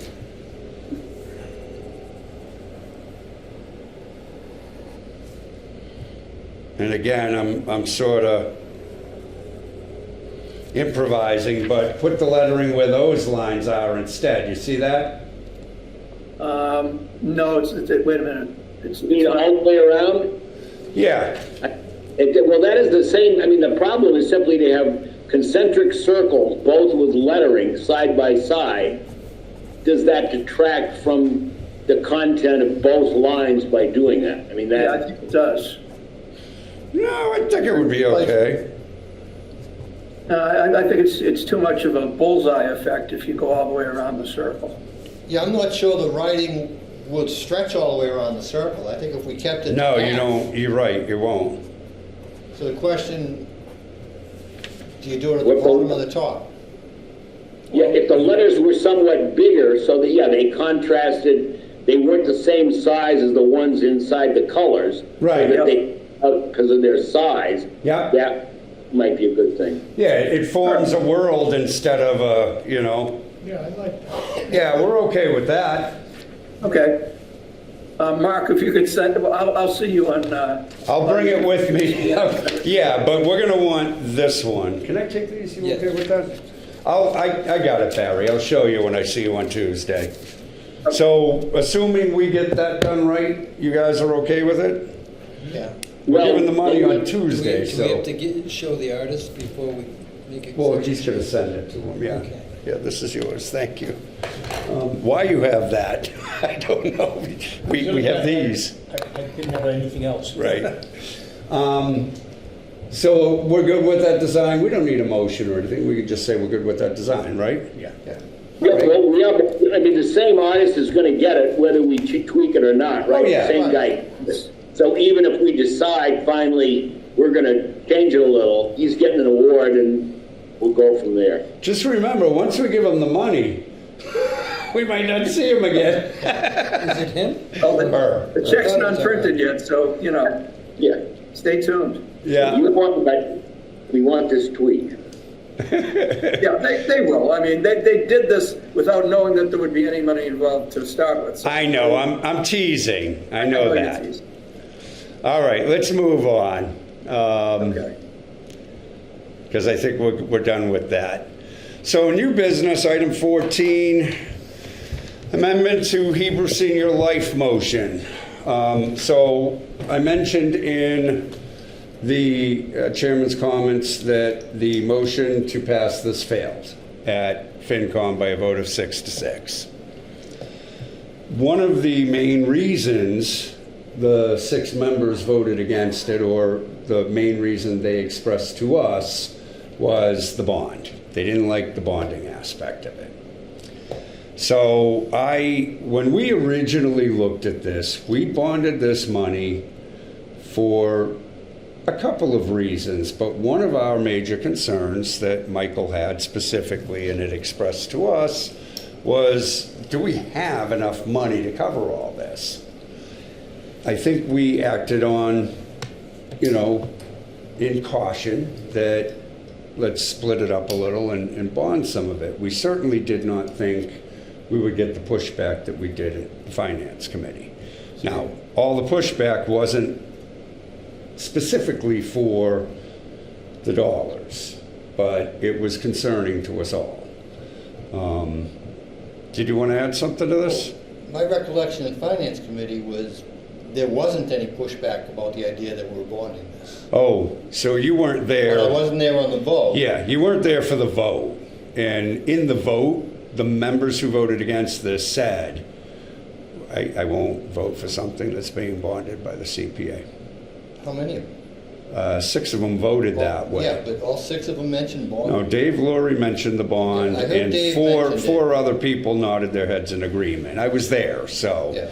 and you can watch that tape. I did mean to. Yeah. That's pretty clear, at least 5 of them. I don't know why one of the members voted against it, to be perfectly honest, but out of the 5, and they had some other concerns, mostly completely irrelevant to this, to be honest with you. There was some concerns about immigrants being able to have access to this. And this is not temporary housing. This is permanent housing, permanent deed-restricted affordable housing in perpetuity. That's the reality of it. But some people don't understand the full law, and they had concerns beyond that. But the thing that really drew my attention and Barry's was the discussion about the bond. So I looked at the numbers. When we originally did this, we didn't have a full breadth of understanding as to our budget and where it was going to fall. We now have a much greater understanding of that. I asked Mike to look at this and determine whether or not he felt comfortable saying this could be done in cash. And I won't speak for Mike, he's standing right here, but It could be. I think Yep. both the fact that, mostly because the spending is less for 2023 projects and probably will happen again here, that we do have the cash to do this. I'll quibble a little bit that my concern wasn't that we weren't going to have that cash. It was more that it may not be the best way, and this is the type of project that probably should be bonded. according to the For a lot of coalition, good reasons. you're absolutely right. And I don't like the idea of making it cash just because the finance committee has a bug up their butt about bonds. But I'd rather do it as cash to get it done than lose at town meeting. Yeah. So- By the way, we only need a majority vote if it's cash. Understood. That's right. exactly the point. And I feel very confident going into town meeting with a majority. I do not feel confident going into town meeting with needing a supermajority, and that is We were expressed bonding the second half, right? first. First Oh, half. the first. Yeah. It's just the way it worked out, John. We could have bonded either way, but we bonded the bigger of the two pieces. The Well, million part three of it's versus the going to million. still be a bond then. Sorry? We voted to bond the first half, but the second. Second half was cash. Cash, okay. So what we're really asking is for this committee to consider whether or not it wants to have us, and Barry did provide that motion in here, whether or not we would consider converting this to an all cash. I would consider it, I would say yes. Now, I'm assuming we have the cash. Yeah, Well, no, we do have the cash. I'm comfortable that we have the cash. I'm concerned at the way it's gonna cripple us for other stuff. Well, it's going to, but maybe we need to be crippled a little bit. I really think we tend not to say no when we should say no, so maybe we need to be crippled a little bit. I personally, Dwight, go ahead.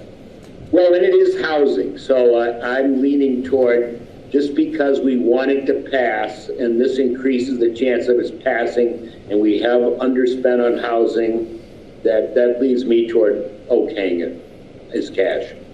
And I will be honest, one of my motivations is, despite all the principalities of this, and Michael's absolutely right, this is a perfect project to bond, but I am unwilling to punish 200 senior residents of this town because of a misconstrued and bad attitude from a few. That just really bothers me, that our residents, and I know a lot of these residents that need this housing, I would hate like hell to see this fail because of that. We know how hard community housing projects are to pass. They're just brutal. And we've had some unfortunate situations in the past where we've wanted it, but it has fallen apart at the end of the line. I don't want to see that happen with this. I feel that strongly about this. Stoughton residents, I think. Right. I mean, it's elderly, but not destitute. Well, they're asking the state, and in Oh, the it's past, elderly. they've gotten approval for a 70% preference. I see, okay. So they're expecting that, they can't promise that up front, and it's a little misleading, because it's not 70% of the 200 units, it's 70% of, what is it, Patty, the non-Section 8? Yeah. Which is Yeah, about it'll be 30, so it's 70% of 70% of 168. 170, Which is Yeah. still easily the majority. which is still gonna be more than half, It ends up being 100. It's a significant number, 28 significant units or preference something, yeah. for Stoughton. Okay, well, I'm all for it. I'd say cash if we got it. So I'll second that. Is that a motion? Yeah, my motion. Okay, and Dwight has a second. Any further discussion? I hold my concern about it. And I'm a little afraid of the precedent it sets by getting pushed around by the finance committee. But, you I know, don't disagree, and if this was another project, I might have a different. But my sentiment is that negative vote by the finance committee is enough to make it a 2/3 vote, almost impossible. Yeah. And therefore it condemns the, I don't disagree with you, John. There's a face on the screen. yeah. It's, He woke up. so I do see Barry Crimmins with us. Hello, I would allow you the privilege of speaking if you had something to add to this, Barry? Yeah, thank you, Mark, and just real quickly. Sorry, would you identify yourself for the record, please? Sure. Barry Crimmins on behalf of Hebrew Senior Life. I just want to thank you and the committee for all your efforts on this. I was not at the meeting, but did watch the Finance Committee meeting when they took the vote. I agree with the chairman's assessment, although only 3 people actually spoke of the 6 who voted against it. Yep. So it was difficult to really tell for sure what their reasons were. But certainly the one member who did raise his concern about the bonding aspect of it. My only question is to the committee, assuming the committee votes to approve this, will this now need to go back to FinCom for another hearing? No, this would be an amendment I would make on the floor. Okay. Obviously, the moderator's not here right now, but long before town meeting, if this committee approves this, I will contact the moderator and inform him that we have a substitute motion. That substitute motion, just for everybody's information, was here in the packet and strikes all the information about bonding and just making it a $2.3 million cash. Has town council approved that as an amendment? Not yet. I didn't want to do anything until this committee decided as a body that they were interested in doing this. Just have to be sure that it's in order. Oh, it will be in order. I guarantee you that. I did have a conversation with Brian informally, but I have not shown him any motion because I did not feel that that was appropriate. Object to it on the floor, and town council has to rule. Correct. Which is why my intent would be to go to Attorney Winter and ensure that this is in full compliance with the law. With that said, I anticipate that will be the case. But I couldn't say, Brian, take a look at this in anticipation of what the Community Preservation Committee may or may not do. I felt it was fair that you as a group had an opportunity to opine on it first. Barry? Yeah, and I assume the committee would still have the same provision as in the prior motion that it will be in 2 phases. Yes. 1.3 million in phase 1 and the other 1 million in phase 2. The only thing that changed... With the same time periods associated with Yes. Correct. The only thing that changes is the funding source. that. Yeah, Barry, for your benefit, let me put up the motion on the screen. Yeah, go ahead and Okay. pull it up, Barry. And then if there's no further discussion, we'll move the motion and second to a vote. Yeah, I mean, to be honest, I had been thinking about this even before Finance Committee, that as we really nailed down the finances and looked at where those spending was going to be, I'm like, yeah, We have it. you could push back and Yep. say we have enough cash to do Yep. this. And I really like it's not, there's such a great need for this, and I won't disclose who, but I have been in contact with a person who has found themselves in a very awkward position where they're in need of housing immediately, and this person happens to be a pillar of our community. I'll leave it at that. And there is no housing available for that person. This kind of a community provides that kind of housing for just that type of person. People who have devoted their lives here to Stoughton residents. And this is unfortunately where they found themselves. So I truly believe in this project. I'm not just doing this because one person and a bunch agreed with, well, we don't like bonding. Well, too bad. That's allowed for us. And we were very thoughtful in how we put this together, in fairness. So I was really feeling good about it. But this is an important project to our town. And that's why I brought this to you with Michael and Barry. We increase its probability of passing by an Oh, enormous percent. huge. if you take cash. Yep. It's hard to get a supermajority on anything. Anybody who has been at town meeting knows the difficulty of this. And sometimes good things go by the wayside because you can't get that supermajority. So, And the next one that comes up that's big, we can bond and say, well, we have no other way to do it. yeah, There's a good chance the next one that comes up, we just don't get to do.